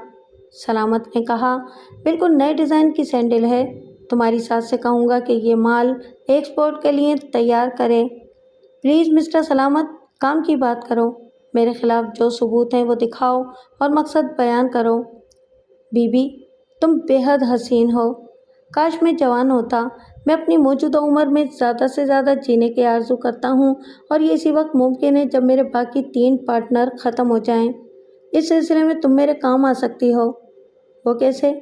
कामिल और अपनी सास को खाने पीने की चीज़ में चुटकी भर जहर दे दो, मैं ऐसी तरकीब बताऊँगा कि तुम पर इल्ज़ाम नहीं आएगा। ज़रा सोचो, इसमें तुम्हारा फ़ायदा कितना ज़्यादा है। हाँ, बहुत ज़्यादा है। खिदमत शूज़ कंपनी सास के नाम है, वो मर जाएगी तो इसका मालिक कामिल को होना चाहिए, लेकिन इसकी बेवा मालकन बन जाएगी, यानी मैं मालकन बनकर तुम्हारे इशारों पर नाचूंगी। यूँ ना सोचो, बल्कि यूँ सोचो कि अपने महबूब ज़ुबैर से शादी कर सकोगी। कारोबार तुम्हारा होगा, मुनाफा तुम्हारा होगा, सिर्फ माल मेरी मर्ज़ी के मुताबिक तैयार कराओगी। हमारा कोई राजदार नहीं रहेगा। कामिल और सुल्ताना बेगम की तरह धनी राम और नाशाद निज़ामी को भी हमेशा के लिए रास्ते से हटा दिया जाएगा। तुम बहुत दूर की सोचते हो, नज़दीक की नहीं सोचते।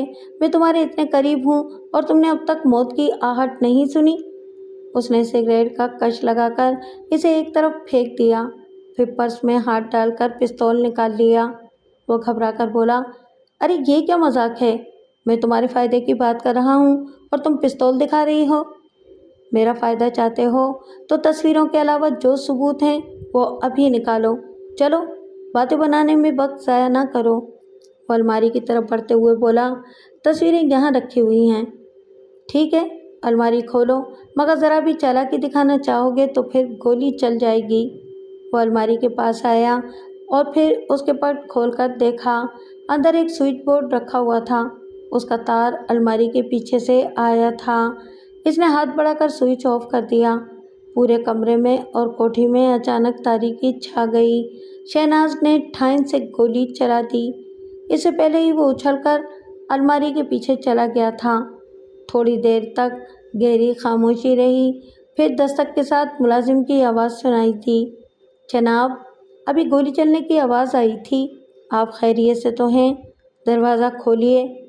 शहनाज ने दरवाज़ा खोलते ही गोली चलाई। मुलाजिम चीख मारकर गिर पड़ा।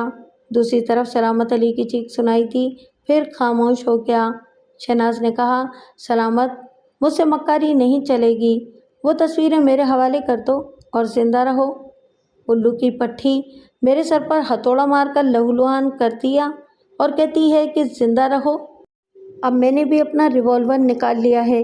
जिधर से तेरी गोली चलेगी ठीक उधर मेरी गोली जाएगी। अंधेरे में इसी तरह सच्चा निशाना लगता है। सलामत, मैं तुम्हारी महकूम बनकर नहीं रहूँगी। मामलात इस तरह तय करो कि तुम धनीराम और नौशाद को ठिकाने लगाओ। मैं अपनी सास और कामिल को हमेशा के लिए ख़त्म कर दूँगी। फिर मैं तुम्हें अपनी शूज़ कंपनी का आधा मुनाफा दूँगी। तुम बहुत ज़िद्दी हो, इसी तरह मामला तय हो सकते हैं। तो फिर वो तस्वीरें वापस करो। शहनाज बीबी, गैर कानूनी धंधा करने वाले एक दूसरे के दबाव में रहते हैं। हम पहले 5 पार्टनर्स ने अपनी अपनी आवाज़ में गैर कानूनी धंधे का एतराफ़ रिकॉर्ड किया था। इसकी एक एक कैसेट हर एक के पास है। शेख जवाद के पास भी थी, वो तो मर गया, कैसेट छोड़ गया, पता नहीं कहाँ छुपा कर कब्र में गया है। ये डर लगा रहता है कि कहीं वो कैसेट पुलिस के हाथ न लग जाए। चूँकि तुम्हारी शर्त के मुताबिक आइंदा हम दोनों को बिजनेस पार्टनर बनना है, इसीलिए जब से तुम मेरी कोठी में आई हो, तुम्हारी आवाज़ की कैसेट मेरी ऊपरी जेब में रिकॉर्ड हो रही है। तुम बहुत कमीने हो। ये धंधा ही कमीनों का है। अपने गिरेबान में झांक कर देख लो। तुमने यहाँ आकर एतराफ़ किया है कि ज़ुबैर से तुम्हारे ताल्लुकात हैं। वो रात के 2 बजे तुम्हारे साथ यहाँ आया है और बाहर इंतज़ार कर रहा है।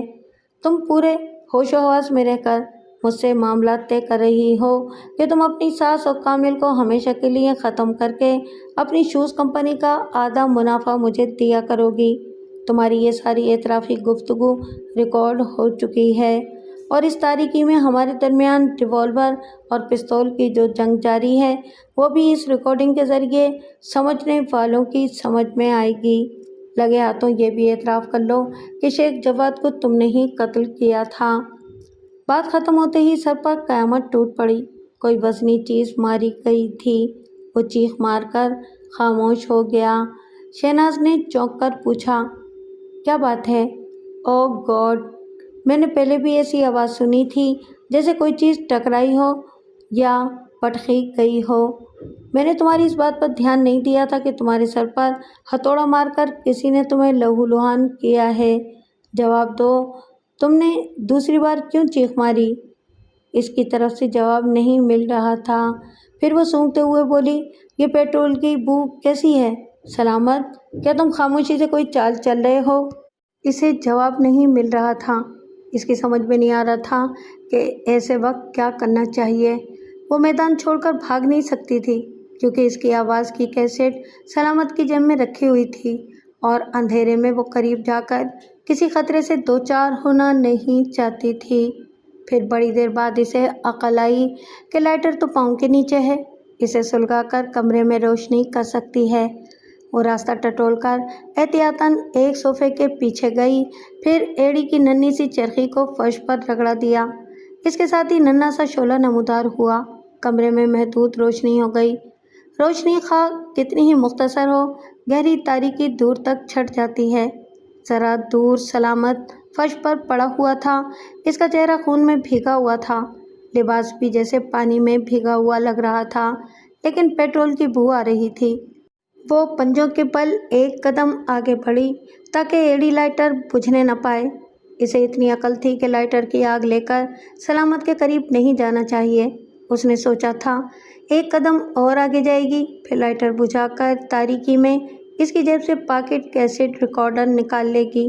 पेट्रोल की बू फैलते ही लाइटर बुझा देना चाहिए था, लेकिन सलामत की बेहोशी बता रही थी कि वहाँ कोई तीसरा भी मौजूद है या था। अब नज़र नहीं आ रहा था। इसने घूमकर चारों तरफ नज़र दौड़ाई, फिर मुतमईन होकर एड़ी फर्श पर रखकर लाइटर को बुझाना चाहा। इसके साथ ही हलक से चीख निकल गई। पाँव के नीचे से आग भड़ककर तेज़ी से बढ़ती हुई सलामत को अपनी लपेट में ले चुकी थी। अगर वो फ़ौरन ही उछलकर पीछे न जाती तो खुद आग की लपेट में आ जाती। पेट्रोल सिर्फ सलामत पर नहीं, फर्श पर भी ज़रा दूर तक छिड़का गया था। सलामत नीम बेहोशी से निकल आया था। सरतापा आग में घिरकर चीख रहा था। उछलकर खड़ा हो गया। शहनाज भागकर दरवाजे तक आई। फिर ख्याल आया कि कैसेट सलामत के पास है, इसे छोड़कर जाएगी तो बाद में पूरी तरह फंसेगी। बौखलाहट में ऐसा ख्याल आया था। ये समझ में नहीं आ रहा था कि कैसेट भी सलामत के साथ जलकर राख हो जाएगी। वो शोलों में लिपटा हुआ भाग रहा था। शहनाज ने इसे गोली मार दी। वो चीखता हुआ उछलकर गिर पड़ा। अगर गोली ना लगती तो वो शहनाज की तरफ आता। اس کے دوبارہ گرنے سے پاکٹ ریکارڈر جیب کے اندر سے باہر آ کر گر پڑا۔ شہناز نے لپک کر اسے اٹھایا۔ وہ گرم ہو چکا تھا مگر آگ سے محفوظ تھا۔ وہ اسے لے کر تیزی سے چلتی ہوئی کچن میں آئی۔ اس کے پچھلے دروازے سے نکل کر پائیں باغ میں دوڑتی ہوئی احاطے کے چھوٹے سے گیٹ کو پار کر گئی۔ زبیر نے دور سے اسے دیکھا، گاڑی اسٹارٹ کی، اسے آگے بڑھا کر شہناز کے قریب لے آیا۔ وہ دروازہ کھول کر بیٹھ گئی، دروازے کو بند کر دیا۔ گاڑی پھر ایک جھٹکے سے آگے بڑھ گئی۔ زبیر نے طوفانی رفتار سے ڈرائیو کرتے ہوئے پوچھا، تم خیریت سے تو ہو؟ وہ آنکھیں بند کیے سینے پر ہاتھ رکھے گہری گہری سانسیں لے رہی تھی۔ زبیر نے کنکھیوں سے دیکھا، پھر اسے ذرا دم لینے کے لیے چھوڑ دیا۔ کوئی سوال نہیں کیا۔ اس کی بند آنکھوں کے پیچھے تاریک کمرہ تھا۔ اس کمرے میں پیش آنے والی بہت سی باتیں دماغ میں چکرا رہی تھیں۔ سلامت علی پہلے لہو لہان نظر آیا، پھر شعلوں میں لپٹا ہوا دکھائی دیا۔ یہ سب کچھ کیسے ہوا؟ اس کمرے میں اور کون تھا؟ کس نے سلامت کو زخمی کر کے اس پر پیٹرول چھڑکا تھا؟ ایک بات یقینی تھی، وہاں جو بھی تھا اس نے شہناز کو پہچان لیا ہوگا، شاید ابھی پیچھا کر رہا ہوگا۔ وہ ایک خطرے سے نمٹ کر دوسرے خطرے کو اپنے پیچھے لگا چکی تھی۔ اس نے چونک کر آنکھیں کھول دیں، پیچھے گھوم کر ویران سڑکوں کو دیکھتے ہوئے پوچھا، کوئی ہمارے تعاقب میں تو نہیں ہے؟ اطمینان رکھو، میں عقب نما آئینہ دیکھتا رہا ہوں۔ تم محفوظ ہو مگر بہت پریشان ہو۔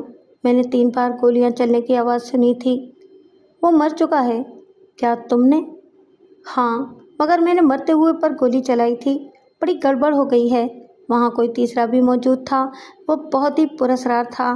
شاید اتنا بھی پراسرار نہ ہوتا مگر اس نے تاریکی سے خوب فائدہ اٹھایا ہے۔ آج اس نے شیخ جواد کی طرح سلامت کو بھی جل مرنے پر مجبور کیا ہے۔ یہ کہتے ہی اسے ہاتھ میں پکڑا ہوا کیسٹ ریکارڈر یاد آیا۔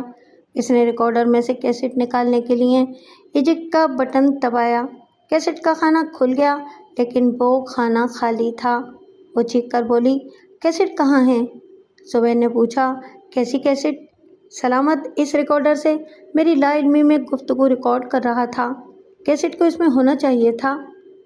ہو سکتا ہے وہ ریکارڈ نہ کر رہا ہو، اس نے مجھ سے کہا تھا۔ شاید جھوٹ بول کر دھونس جما رہا تھا۔ نہیں، میں بری طرح پھنس گئی ہوں۔ جو تیسرا وہاں موجود تھا وہی کیسٹ لے گیا ہے۔ وہ اندھیرے میں سلامت کے قریب تھا۔ اسے زخمی کرنے کے بعد اس نے ریکارڈر میں سے کیسٹ کو نکالا ہوگا، پھر ریکارڈر کو اس کی جیب میں رکھ کر اس پر پیٹرول چھڑکا ہوگا۔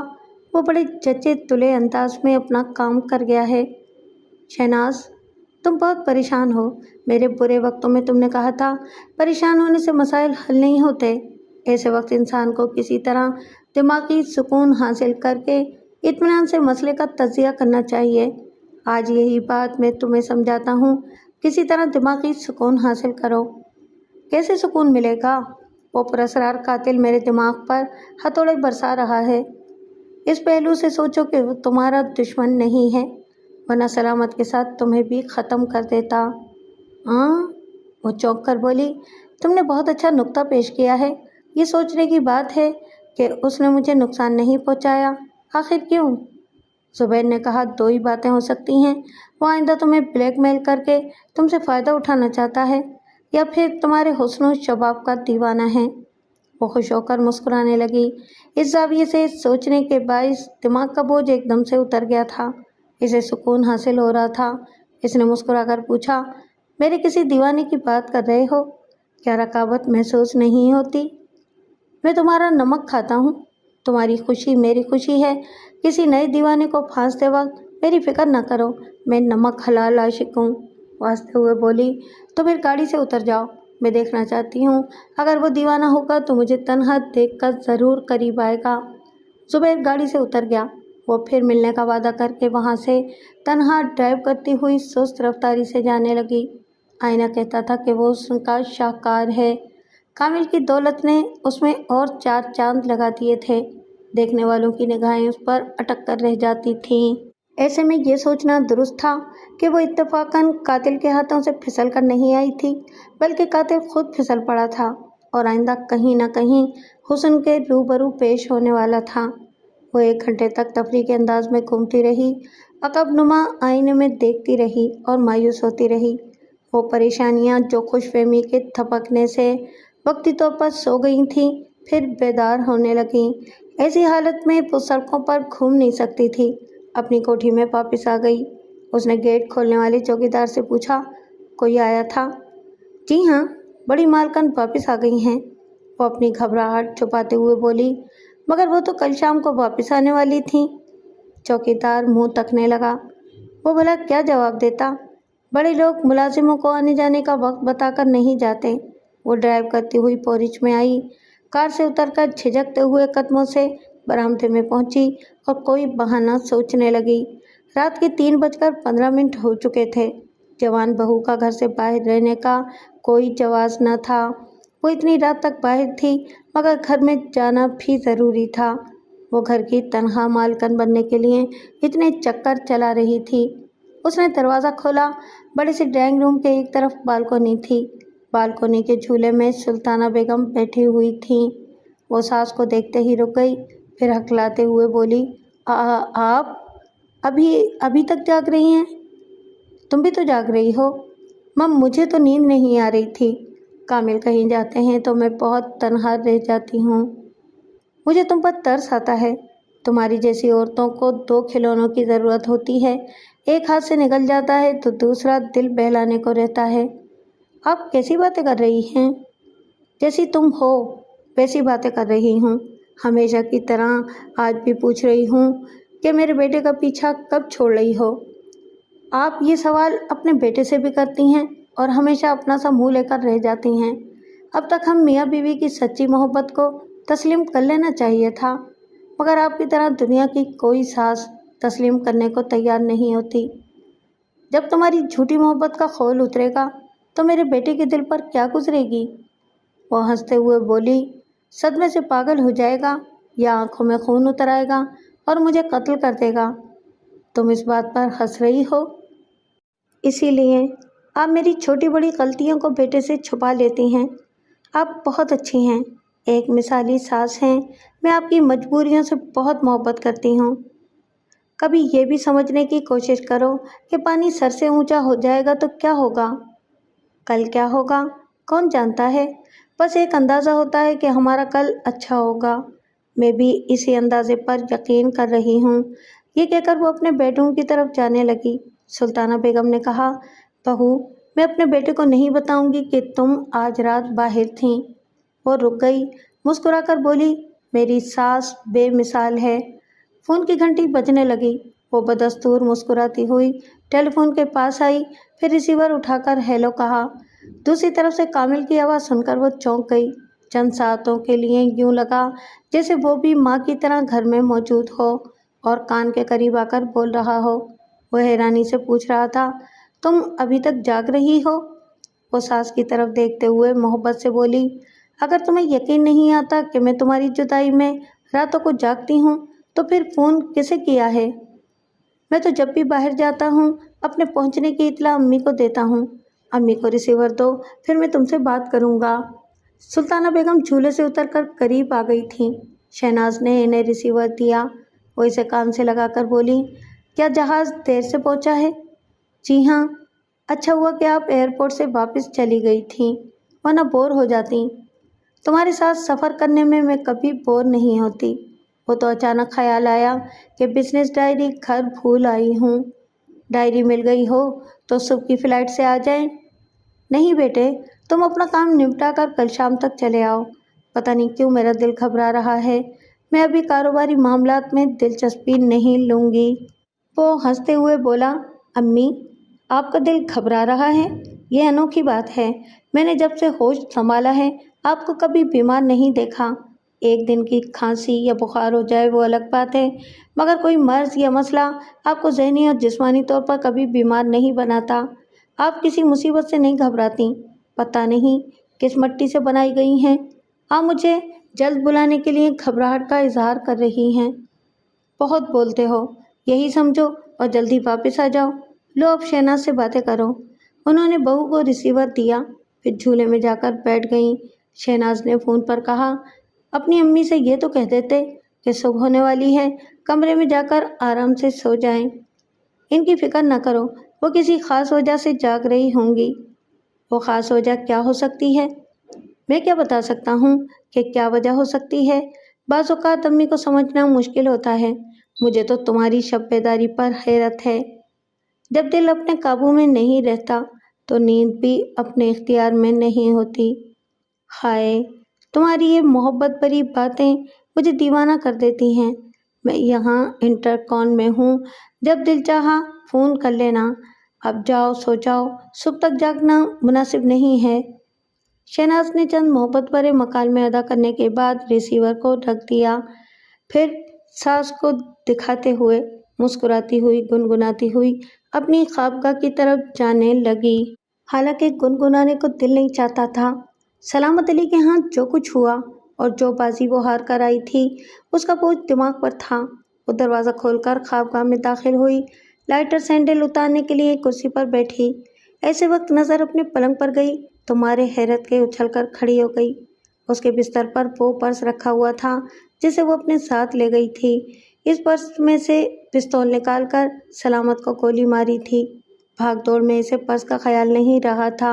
शायद इस वक्त हाथों से गिर पड़ा था जब वो झुककर पॉकेट रिकॉर्डर फर्श से उठा रही थी। इसने पर्स पर तवज्जो नहीं दी थी। वो अक्सर अपनी कार के अंदर इसे छोड़ आती थी। आज भी गैर शऊरी तौर पर यही इत्मीनान था कि पर्स कार के अंदर है, लेकिन वो सलामत के बेडरूम में रहा हो या अपनी कार के अंदर, इसे वहीं रहना चाहिए था, जबकि वो शहनाज से पहले इसकी ख्वाबगाह में पहुंच गया था। वो आंखें फाड़ फाड़ कर बेयकीनी से अपने पर्स को देख रही थी और सोच रही थी कि ये कहाँ रह गया था और यहाँ कैसे आ गया। क्या पहले कुछ कम उलझने थीं? एक तो किसी पुरस्कार कातिल ने उलझाया था, दूसरे इस रिकॉर्डर से कैसेट गायब हो गई थी, तीसरे वो पर्स इससे पहले इसके बेडरूम में पहुंच गया था। वो दौड़ती हुई ख्वाबगाह से बाहर आई। ड्राइंग रूम में पहुंचकर जब बालकनी की सिमत देखा तो वहां झूला खाली था, सास नहीं थी, शायद सोने चली गई थी।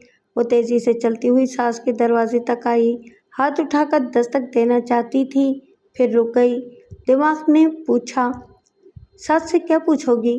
क्या ये कि तुम्हारा पर्स जायदाद से तुम्हारी ख्वाबगाह में कैसे पहुंच गया? वो ऐसी बात पूछ नहीं सकती थी। दरवाजे से पलटकर जाने लगी। तब बंद दरवाजे के पीछे से सुल्ताना बेगम की आवाज़ आई, क्या बात है बहू, क्या नींद उड़ गई है? नहीं, कुछ नहीं। वो बंद दरवाजे से दूर गई, फिर पलटकर देखा। इन लम्हात में सास चुड़ैल लग रही थी। बंद दरवाजे के पीछे से मालूम कर लिया था कि बहू आई है। इसी चुड़ैल ने काले जादू से इसके पर्स को ख्वाबगाह में पहुंचाया होगा। उसने सोचा, यूं काले जादू से किते नज़र। देखा जाए तो इतनी बड़ी कोठी में 2 ही औरतें हैं, तीसरा कोई नहीं है। मुलाजिम अपने क्वार्टर में है, चौकीदार गेट पर है, लिहाजा इस पर्स को मेरे हाथ से बेडरूम में पहुंचना चाहिए या मेरी सास के हाथों से। इसने फिर घूरते हुए सास के दरवाजे को देखा। इसके बाद तेजी से चलती हुई कोठी के बाहर आई। चौकीदार को बुलाकर पूछा, तुम कोठी के अंदर मेरे बेडरूम में गए थे? जी नहीं बीबी जी, मैं तो महीने में एक बार तनख्वाह लेने अंदर जाता हूँ। उसने तमाम मुलाजिमों को उनके क्वार्टर से बुलाकर यही सवाल किया। उन्होंने भी इनकार किया। वो परेशान होकर सोचती हुई अंदर आई। इसका सर घूम रहा था। एक ख्याल आया, कहीं ये कामिल की चाल न हो, वो इसी शहर में हो और अपनी माँ के साथ मिलकर धोखा दे रहा हो। वो तेज़ी से चलती हुई टेलीफोन के पास आई। रिसीवर उठाकर कोड नंबरों के साथ होटल के नंबर डायल किए। राब्ता कायम होने पर फ़ोन की घंटी सुनाई दी। वो बोली, कमरा नंबर 407 मिलाएं। ये नंबर इसे कामिल ने पहले ही बता दिया था। ऑपरेटर ने कहा, please hold on. Chand second के बाद दूसरी तरफ से कामिल की आवाज़ आई, हेलो हेलो, कौन है? वो 800 मील दूर एक होटल से बोल रहा था। हेलो हेलो, कौन हो तुम? बोलते क्यों नहीं? शहनाज ने रिसीवर रख दिया। सबूत मिल गया था कि जो कुछ उसके साथ हो रहा है इसमें कामिल का हाथ नहीं है। इसने टेलीफोन के पास से पलटकर दरवाजे की तरफ देखा। दरवाजे के पीछे सुल्ताना बेगम घुटनों के बल झुकी हुई की होल से बहू की भागदौड़ देख रही थी। अब वो ٹیلی فون کے پاس سے پلٹ کر اسی دروازے کی طرف آ رہی تھی۔ جب وہ قریب آ کر فرش پر گھٹنوں کے بل جھکنے لگی تو سلطانہ بیگم کی ہول سے ہٹ گئیں۔ اب شہناز ادھر جھک کر کی ہول سے جھانک رہی تھی۔ اسے کمرے کے اندر تاریکی کے سوا کچھ نظر نہیں آیا۔ اس کا مطلب تھا ساس بتی بجھا کر سو گئی ہے۔ وہ دروازے کے پاس سے ہٹ گئی۔ کی ہول سے ڈرائنگ روم کی ہلکی روشنی کمرے میں آئی تو سلطانہ بیگم نے سمجھ لیا کہ بہو جھانکنے کے بعد جا رہی ہے۔ وہ کی ہول سے آنکھ لگا کر پھر دیکھنے لگی۔ شہناز اپنے خوابگاہ کی طرف جا رہی تھی۔ سلطانہ بیگم نے زیر لب کہا، جاؤ، یہ تمہاری آخری رات تھی جس کی صبح ہو رہی ہے، بڑی بھیانک صبح جس کی شام نہیں ہوگی۔ وہ کی ہول سے ہٹ کر تاریکی میں چلتی ہوئی ایک کرسی پر آ کر بیٹھ گئی۔ تصور میں بہو نظر آ رہی تھی کہ وہ خوابگاہ میں پھر پرس کو دیکھے گی، پھر دہشت زدہ اور الجھنوں میں مبتلا ہوگی، تمام رات جاگنے کے باوجود سو نہیں سکے گی۔ جس بہو کو پڑھنے کا، بیٹے کا پیار اور پھولوں کا بستر دیا، وہ اسے کانٹوں کا بستر بنا چکی تھی۔ سلطانہ بیگم نے 1 گھنٹے بعد اندازہ کیا شاید بہو سو گئی ہے۔ کچھ بے حس اور ڈھیٹ قسم کے لوگ شدید پریشانی اور مصیبت کے وقت بھی سو جاتے ہیں۔ کھڑکی کے باہر صبح کی ہلکی ہلکی روشنی جھلک رہی تھی۔ انہوں نے ٹیلی فون کا ریسیور اٹھایا۔ بہو اور بیٹے کے کمرے میں دوسرے نمبروں کا فون تھا۔ انہوں نے وہ نمبر ڈائل کیے۔ دوسری طرف کی گھنٹی بجنے لگی۔ پھر بہو کی آواز سنائی دی، ہیلو ہیلو۔ وہ ذرا چپ ہوئی، پھر بولی، ہیلو کون ہے؟ جواب دو ورنہ فون بند کر دوں گی۔ سلطانہ بیگم نے چھوٹا سا ریکارڈر آن کیا۔ اس میں سے شہناز کی آواز ابھرنے لگی۔ دوسری طرف شہناز چونک کر سہم سہم کر اپنی ہی آواز سن رہی تھی۔ یہ وہی کیسٹ تھا جس میں اس کے ساتھ سلامت علی کی بھی گفتگو تھی۔ وہ کہہ رہی تھی، سلامت، میں تمہاری محکوم بن کر نہیں رہوں گی۔ معاملات اس طرح طے کرو کہ تم دھنی رام اور نوشاد کو ٹھکانے لگاؤ۔ میں اپنی ساس اور کامل کو ہمیشہ کے لیے ختم کر دوں گی۔ کیسٹ میں آگے بھی بہت کچھ تھا، لیکن سلطانہ بیگم نے ریکارڈ بند کر دیا۔ دوسری طرف سے شہناز نے چیختی ہوئی سرگوشی میں پوچھا، کون ہو تم؟ کون ہو؟ دیکھو، ریسیور نہ رکھنا، میں تم سے بات کرنا چاہتی ہوں، میں تم سے ملنا چاہتی ہوں۔ ملنا نہ چاہو تو بات کرو، بولو کیا چاہتے ہو؟ دیکھو، تمہارے دل میں میرے لیے تھوڑی سی جگہ ہے، اسی لیے تم نے مجھے سلامت کے ہاں نقصان نہیں پہنچایا تھا۔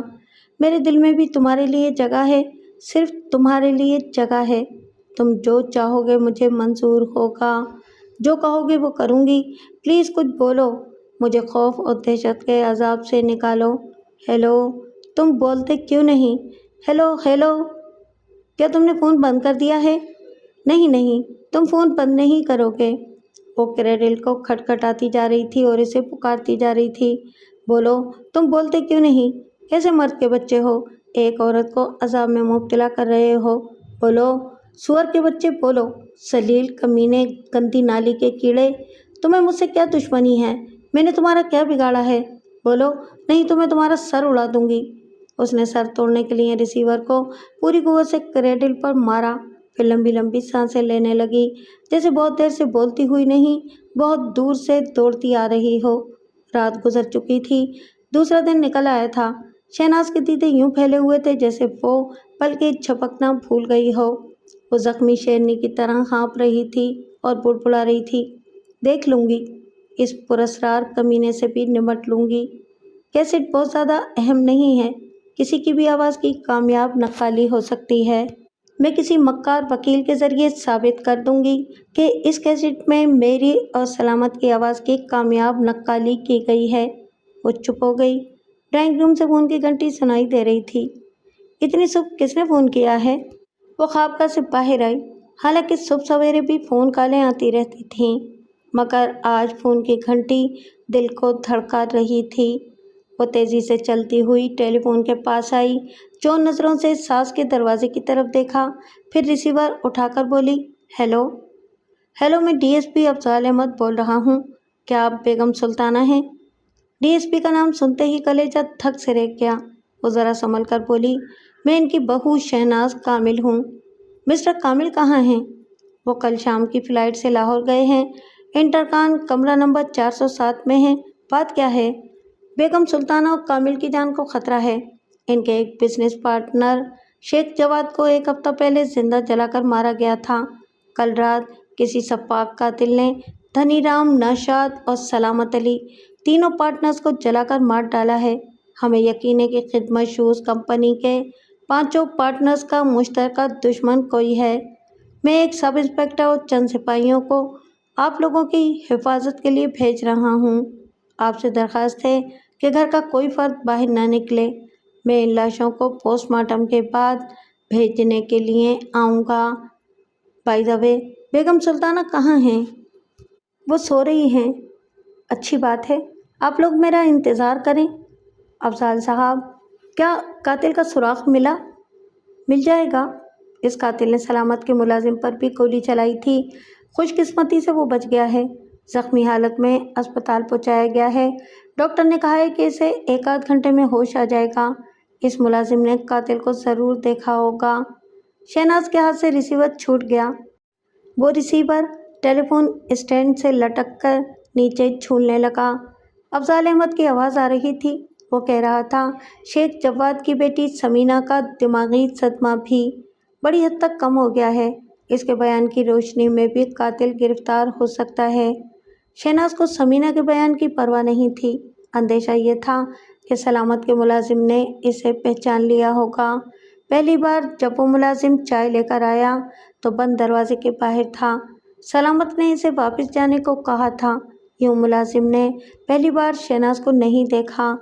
دوسری بار شہناز نے جب دروازہ کھول کر اس پر گولی چلائی تو اندھیرا تھا۔ اس اندھیرے کی وجہ سے وہ صرف زخمی ہوا تھا، یا تو بے ہوش ہو گیا تھا یا دم سادے پڑا تھا۔ تیسری بار سلامت کو جلانے والی آگ نے دور تک کوٹھی کے اندر روشنی کر دی تھی۔ بس اسی روشنی میں ملازم نے اسے دیکھا ہوگا، شاید دیکھا ہوگا۔ شہناز کا دل دھڑک دھڑک کر کہہ رہا تھا، خدا کرے اس نے نہ دیکھا ہو۔ غلطیاں کرنے کے بعد جب غلط نتائج سامنے آتے ہیں تو سزا سے بچنے کے لیے صرف دعا کا ہی سہارا رہ جاتا ہے، لیکن مجرمانہ ذہن رکھنے والوں کی دعاؤں میں عقیدے کی پختگی نہیں ہوتی۔ اگر ہوتی تو ذہن مجرمانہ نہ ہوتا۔ وہ دعا مانگ رہی تھی مگر یقین نہیں تھا کہ دعا قبول ہوگی۔ وہ اپنی خوابگاہ میں آئی، پھر ریسیور اٹھا کر زبیر سے رابطہ کیا۔ اس سے کہا، سلامت کا ملازم زندہ ہے، اسپتال میں ہے، ہوش میں آنے کے بعد بیان دینے والا ہے۔ شاید اس نے مجھے دیکھ لیا تھا۔ شاید کا مطلب ہے نہ بھی دیکھا ہو۔ کیا وہاں کافی روشنی تھی؟ نہیں، تاریکی میں سے گولی لگی تھی۔ پھر اس کی آواز سنائی نہیں دی۔ کافی دیر کے بعد آگ کے شعلوں سے روشنی ہوئی تھی۔ تم کہتی ہو ملازم اسپتال میں بے ہوش ہے؟ پھر تو وہ گولی کھانے کے بعد ہی بے ہوش ہوا ہوگا۔ پھر بے ہوشی میں اس نے تمہیں کیسے دیکھا ہوگا؟ اوہ، تم جینیس ہو۔ تم نے بڑا اچھا نکتہ پیش کیا ہے۔ تم سے باتیں کر کے دل و دماغ کا بوجھ ہلکا ہو جاتا ہے۔ کاش میں تمہارے پاس ہوتا اس وقت۔ اگر ملازم نے مجھے نہ پہچانا تو ہمارے ایک ساتھ رہنے کے راستے ہموار ہو جائیں گے۔ اچھا، میں پھر فون کروں گی۔ اس نے ریسیور رکھا۔ اس کے ساتھ ہی حلق سے چیخ نکل گئی۔ اس کے اوپر ڈھیر سارا پانی آ گرا تھا، لیکن نہیں، پانی نہیں تھا، پیٹرول کی بو آ رہی تھی۔ اس نے تیزی سے پلٹ کر دیکھا۔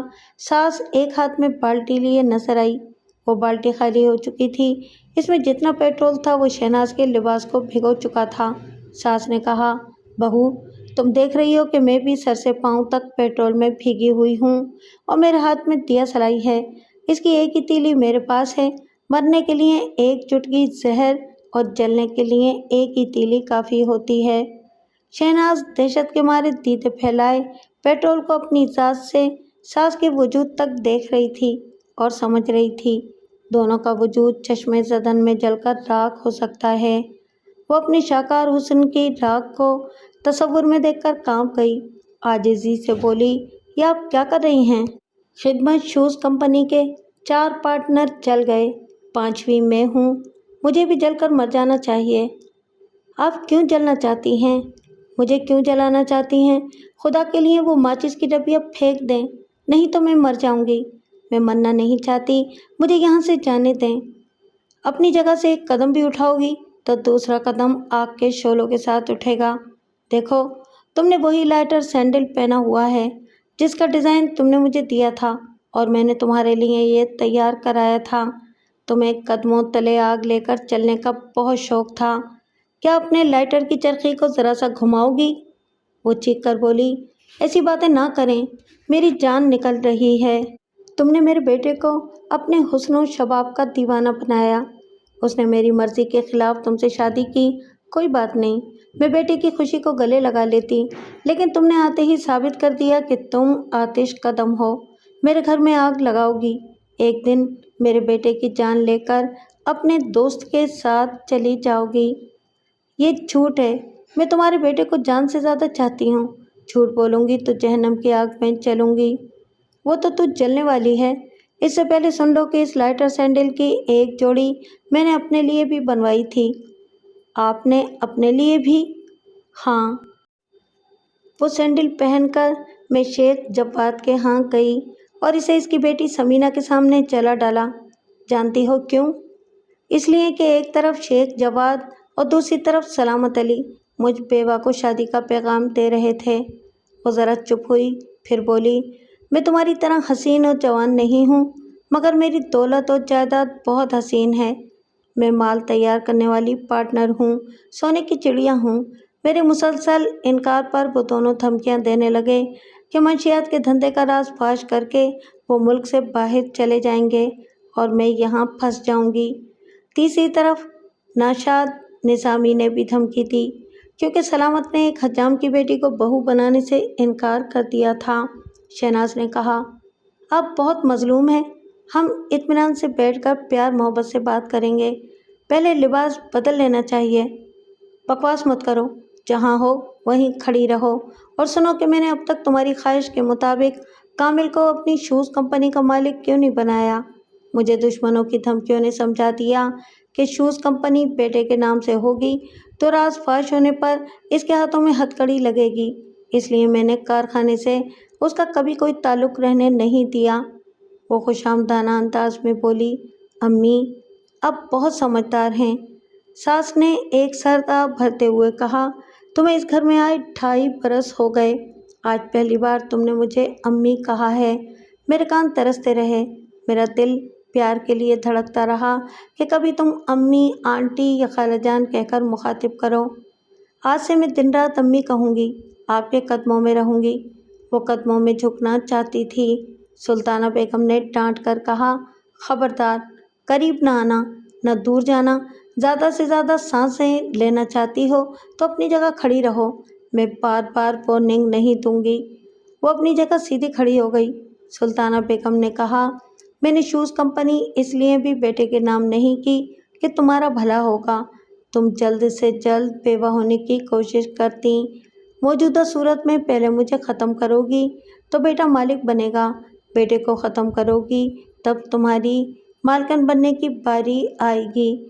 तुम खुद भी ये ख्वाब देखती रहीं, ज़ुबैर और सलामत को भी यही ख्वाब दिखाती रहीं। वो एक ज़रा तवक्कुफ से बोली, मैं चाहती थी कि हम 5 पार्टनर मर जाएं। हमारी मौत के साथ ही ये धंधा ख़त्म हो सकता है। जीते जी हीरोइन से हासिल होने वाले अंधे मुनाफे को छोड़ना कोई नहीं चाहता था। तुम इस हराम की दौलत का लालच मेरे बेटे को दे रही थी, ये धंधा ख़त्म नहीं कराना चाहती थी। अम्मी, जब इतनी उम्र तक धंधा किया है तो अब क्या कबाहत है। अपनी औलाद की खातिर मैंने कत्ल किए, खुद अपनी जान देने जा रही हूँ ताकि मेरा बेटा और बेटे से आगे चलने वाली नस्ल हलाल के रिस्क से इज़्ज़त और शराफत की ज़िंदगी गुजारे। अगर कभी राज फाश हुआ तो दुनिया यही कहेगी कि गलत धंधे करने वाले सब के सब जल मरे, शराफत बाकी रह गई है। वो एक ज़रा चुप हुई, फिर एक आह के साथ बोली, बहू, तुमने मुझे अज़ाब में मुब्तला कर दिया था।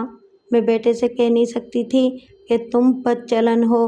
मैं तुम्हारी बदचलनी का सबूत भी दे सकती थी, मगर बेटे का दिल टूट जाता या वो गैज़ो गज़ब में तुम्हें कत्ल करके फांसी के फंदे तक पहुंच जाता। मेरे बेटे का दिल टूट जाता, वो मर जाता तो तुम्हारा क्या जाता।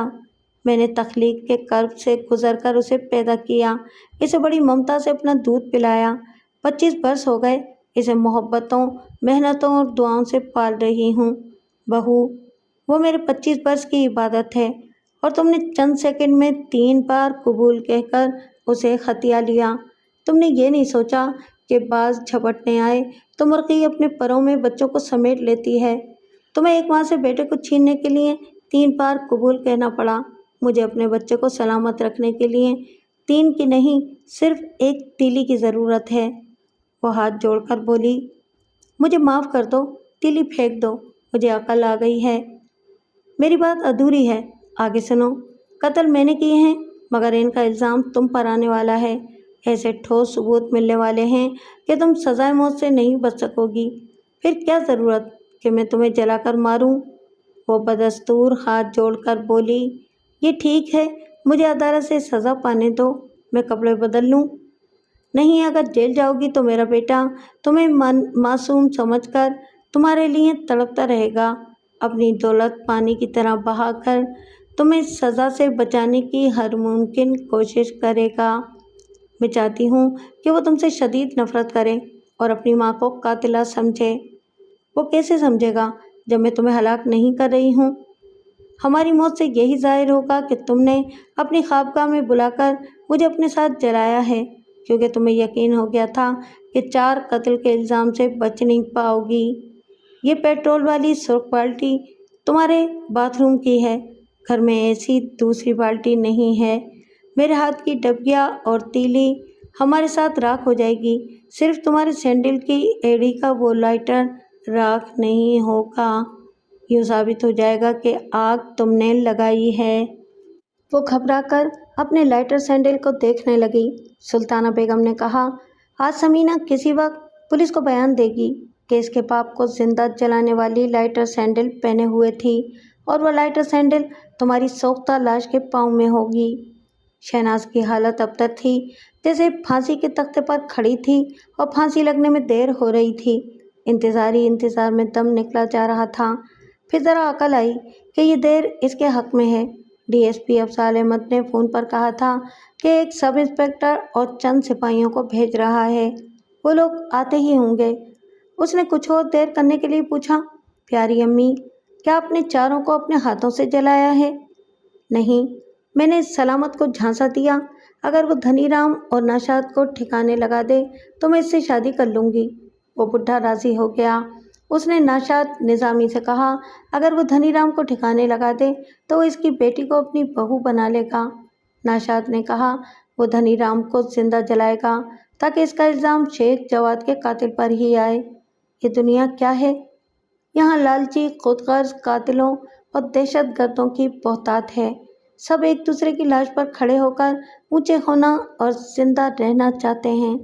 نوشاد نے دھنی رام کے گھر پہنچ کر اسے بے بس کیا، اسے باندھ کر آگ لگائی۔ سلامت علی وہیں چھپا ہوا تھا۔ اس نے نوشاد کو گولی مار کر اسی آگ میں اسے بھی جھونک دیا۔ اور آپ سلامت علی کے گھر میں چھپی ہوئی تھیں؟ ہاں، میں بہت پہلے ہی اس پر حملہ کر دیتی، مگر وہ نوشاد اور دھنی رام کو بھگتا کر گھر آیا تھا۔ پھر اس نے فون پر تمہیں دھمکی دے کر اپنے پاس آنے کا حکم دیا تھا۔ میں نے سوچا آج رات تم آزاد ہو، ضرور آؤ گی، اور تم وہاں پہنچ گئی تھی۔ آپ کی وہ لائٹر سینڈل کہاں ہے؟ کیا بات ہے، موت کا خوف بھول کر سوال پر سوال کیے جا رہی ہو۔ بہرحال سن لو، جب کامل پیدا ہوا تو ہم بہت غریب تھے۔ میں اس کے ابا کے ساتھ جوتیاں تیار کرتی تھی، مجھے سینڈل کا اپر بنانا آتا تھا۔ کامل کے ابا بوٹم تیار کرتے تھے۔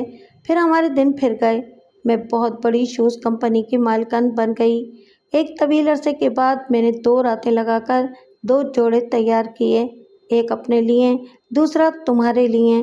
اس بات کا گواہ ہمارے کارخانے کا کوئی کاریگر نہیں ہے کہ دونوں جوڑے ان کی آنکھوں کے سامنے تیار ہوئے ہیں۔ صرف کامل جانتا ہے، اسے بھی میرے سینڈل کی جوڑی کا علم نہیں ہے، اور اب وہ جوڑی نہیں ہے، اسے میں نے ضائع کر دیا ہے۔ اسی وقت باہر گاڑی کی آواز سنائی دی، شاید پولیس کی گاڑی تھی۔ چند سیکنڈ کے بعد کال بیل کی آواز سنائی دی۔ اس کے ساتھ ہی شہناز نے سانس پر چھلانگ لگا کر چیخ ماری، بچاؤ، مجھے بچاؤ، یہ مجھے इससे आगे वो कुछ ना कह सकी। तीली जल चुकी थी, आग भड़क चुकी थी। वो उठकर भागना चाहती थी। सास इससे लिपट गई। वो मदद के लिए पुकारना भूल गई थी। मौत की दहशत और आग की जलन में सिर्फ चीखना याद रह गया था। फिर चीखने की भी सकत न रही। सास ने इसे छोड़ दिया। अब इसमें जिंदगी पराए-नाम रह गई थी। इसने आग के शोलों में बेटे को आवाज़ दी, मेरे बच्चे, खुश रहो, खुश रहो। शोले भड़क रहे थे। बाहर दरवाजे को पीटा जा रहा था। इंस्पेक्टर पूछता जा रहा था, ये कैसी चीखें हैं? अंदर कौन है? तुम जो कोई हो, खुद को कानून के हवाले कर दो। फिर दरवाज़ा तोड़ने की आवाज़ आई। आखिर वो टूट गया। डीएसपी अफजल, सब इंस्पेक्टर और सिपाही चीखने वाली को तलाश करते हुए ख्वाबगाह में आए। फिर ठिठक गए। 2 लाशें जल रही थीं। सिपाही आग बुझाने लगे। सब इंस्पेक्टर ने एक सोख्ता लाश के पैरों को देखते हुए कहा, सर, वो देखिए, लाइटर सैंडल। डीएसपी ने कहा, मुलाजिम के बयान के मुताबिक कामिल की बीवी शहनाज ने लाइटर सैंडल पहना था। अभी मैं समीना का भी यही बयान सुनकर आ रहा हूँ। यानी वो सोख्ता लाश शहनाज की है और ये बेचारी सुल्ताना बेगम है। इस तरह ख्याल कायम होता है कि शहनाज को गिरफ्तारी और सजाए मौत का यकीन हो गया था। ये जालिम बहू मरते मरते सास को भी ले मरी। अफसोस। उन्होंने सुल्ताना बेगम पर अफसोस करते हुए दोनों लाशों पर चादर डाल दी। इनमें से एक लाश के पाँव नंगे थे।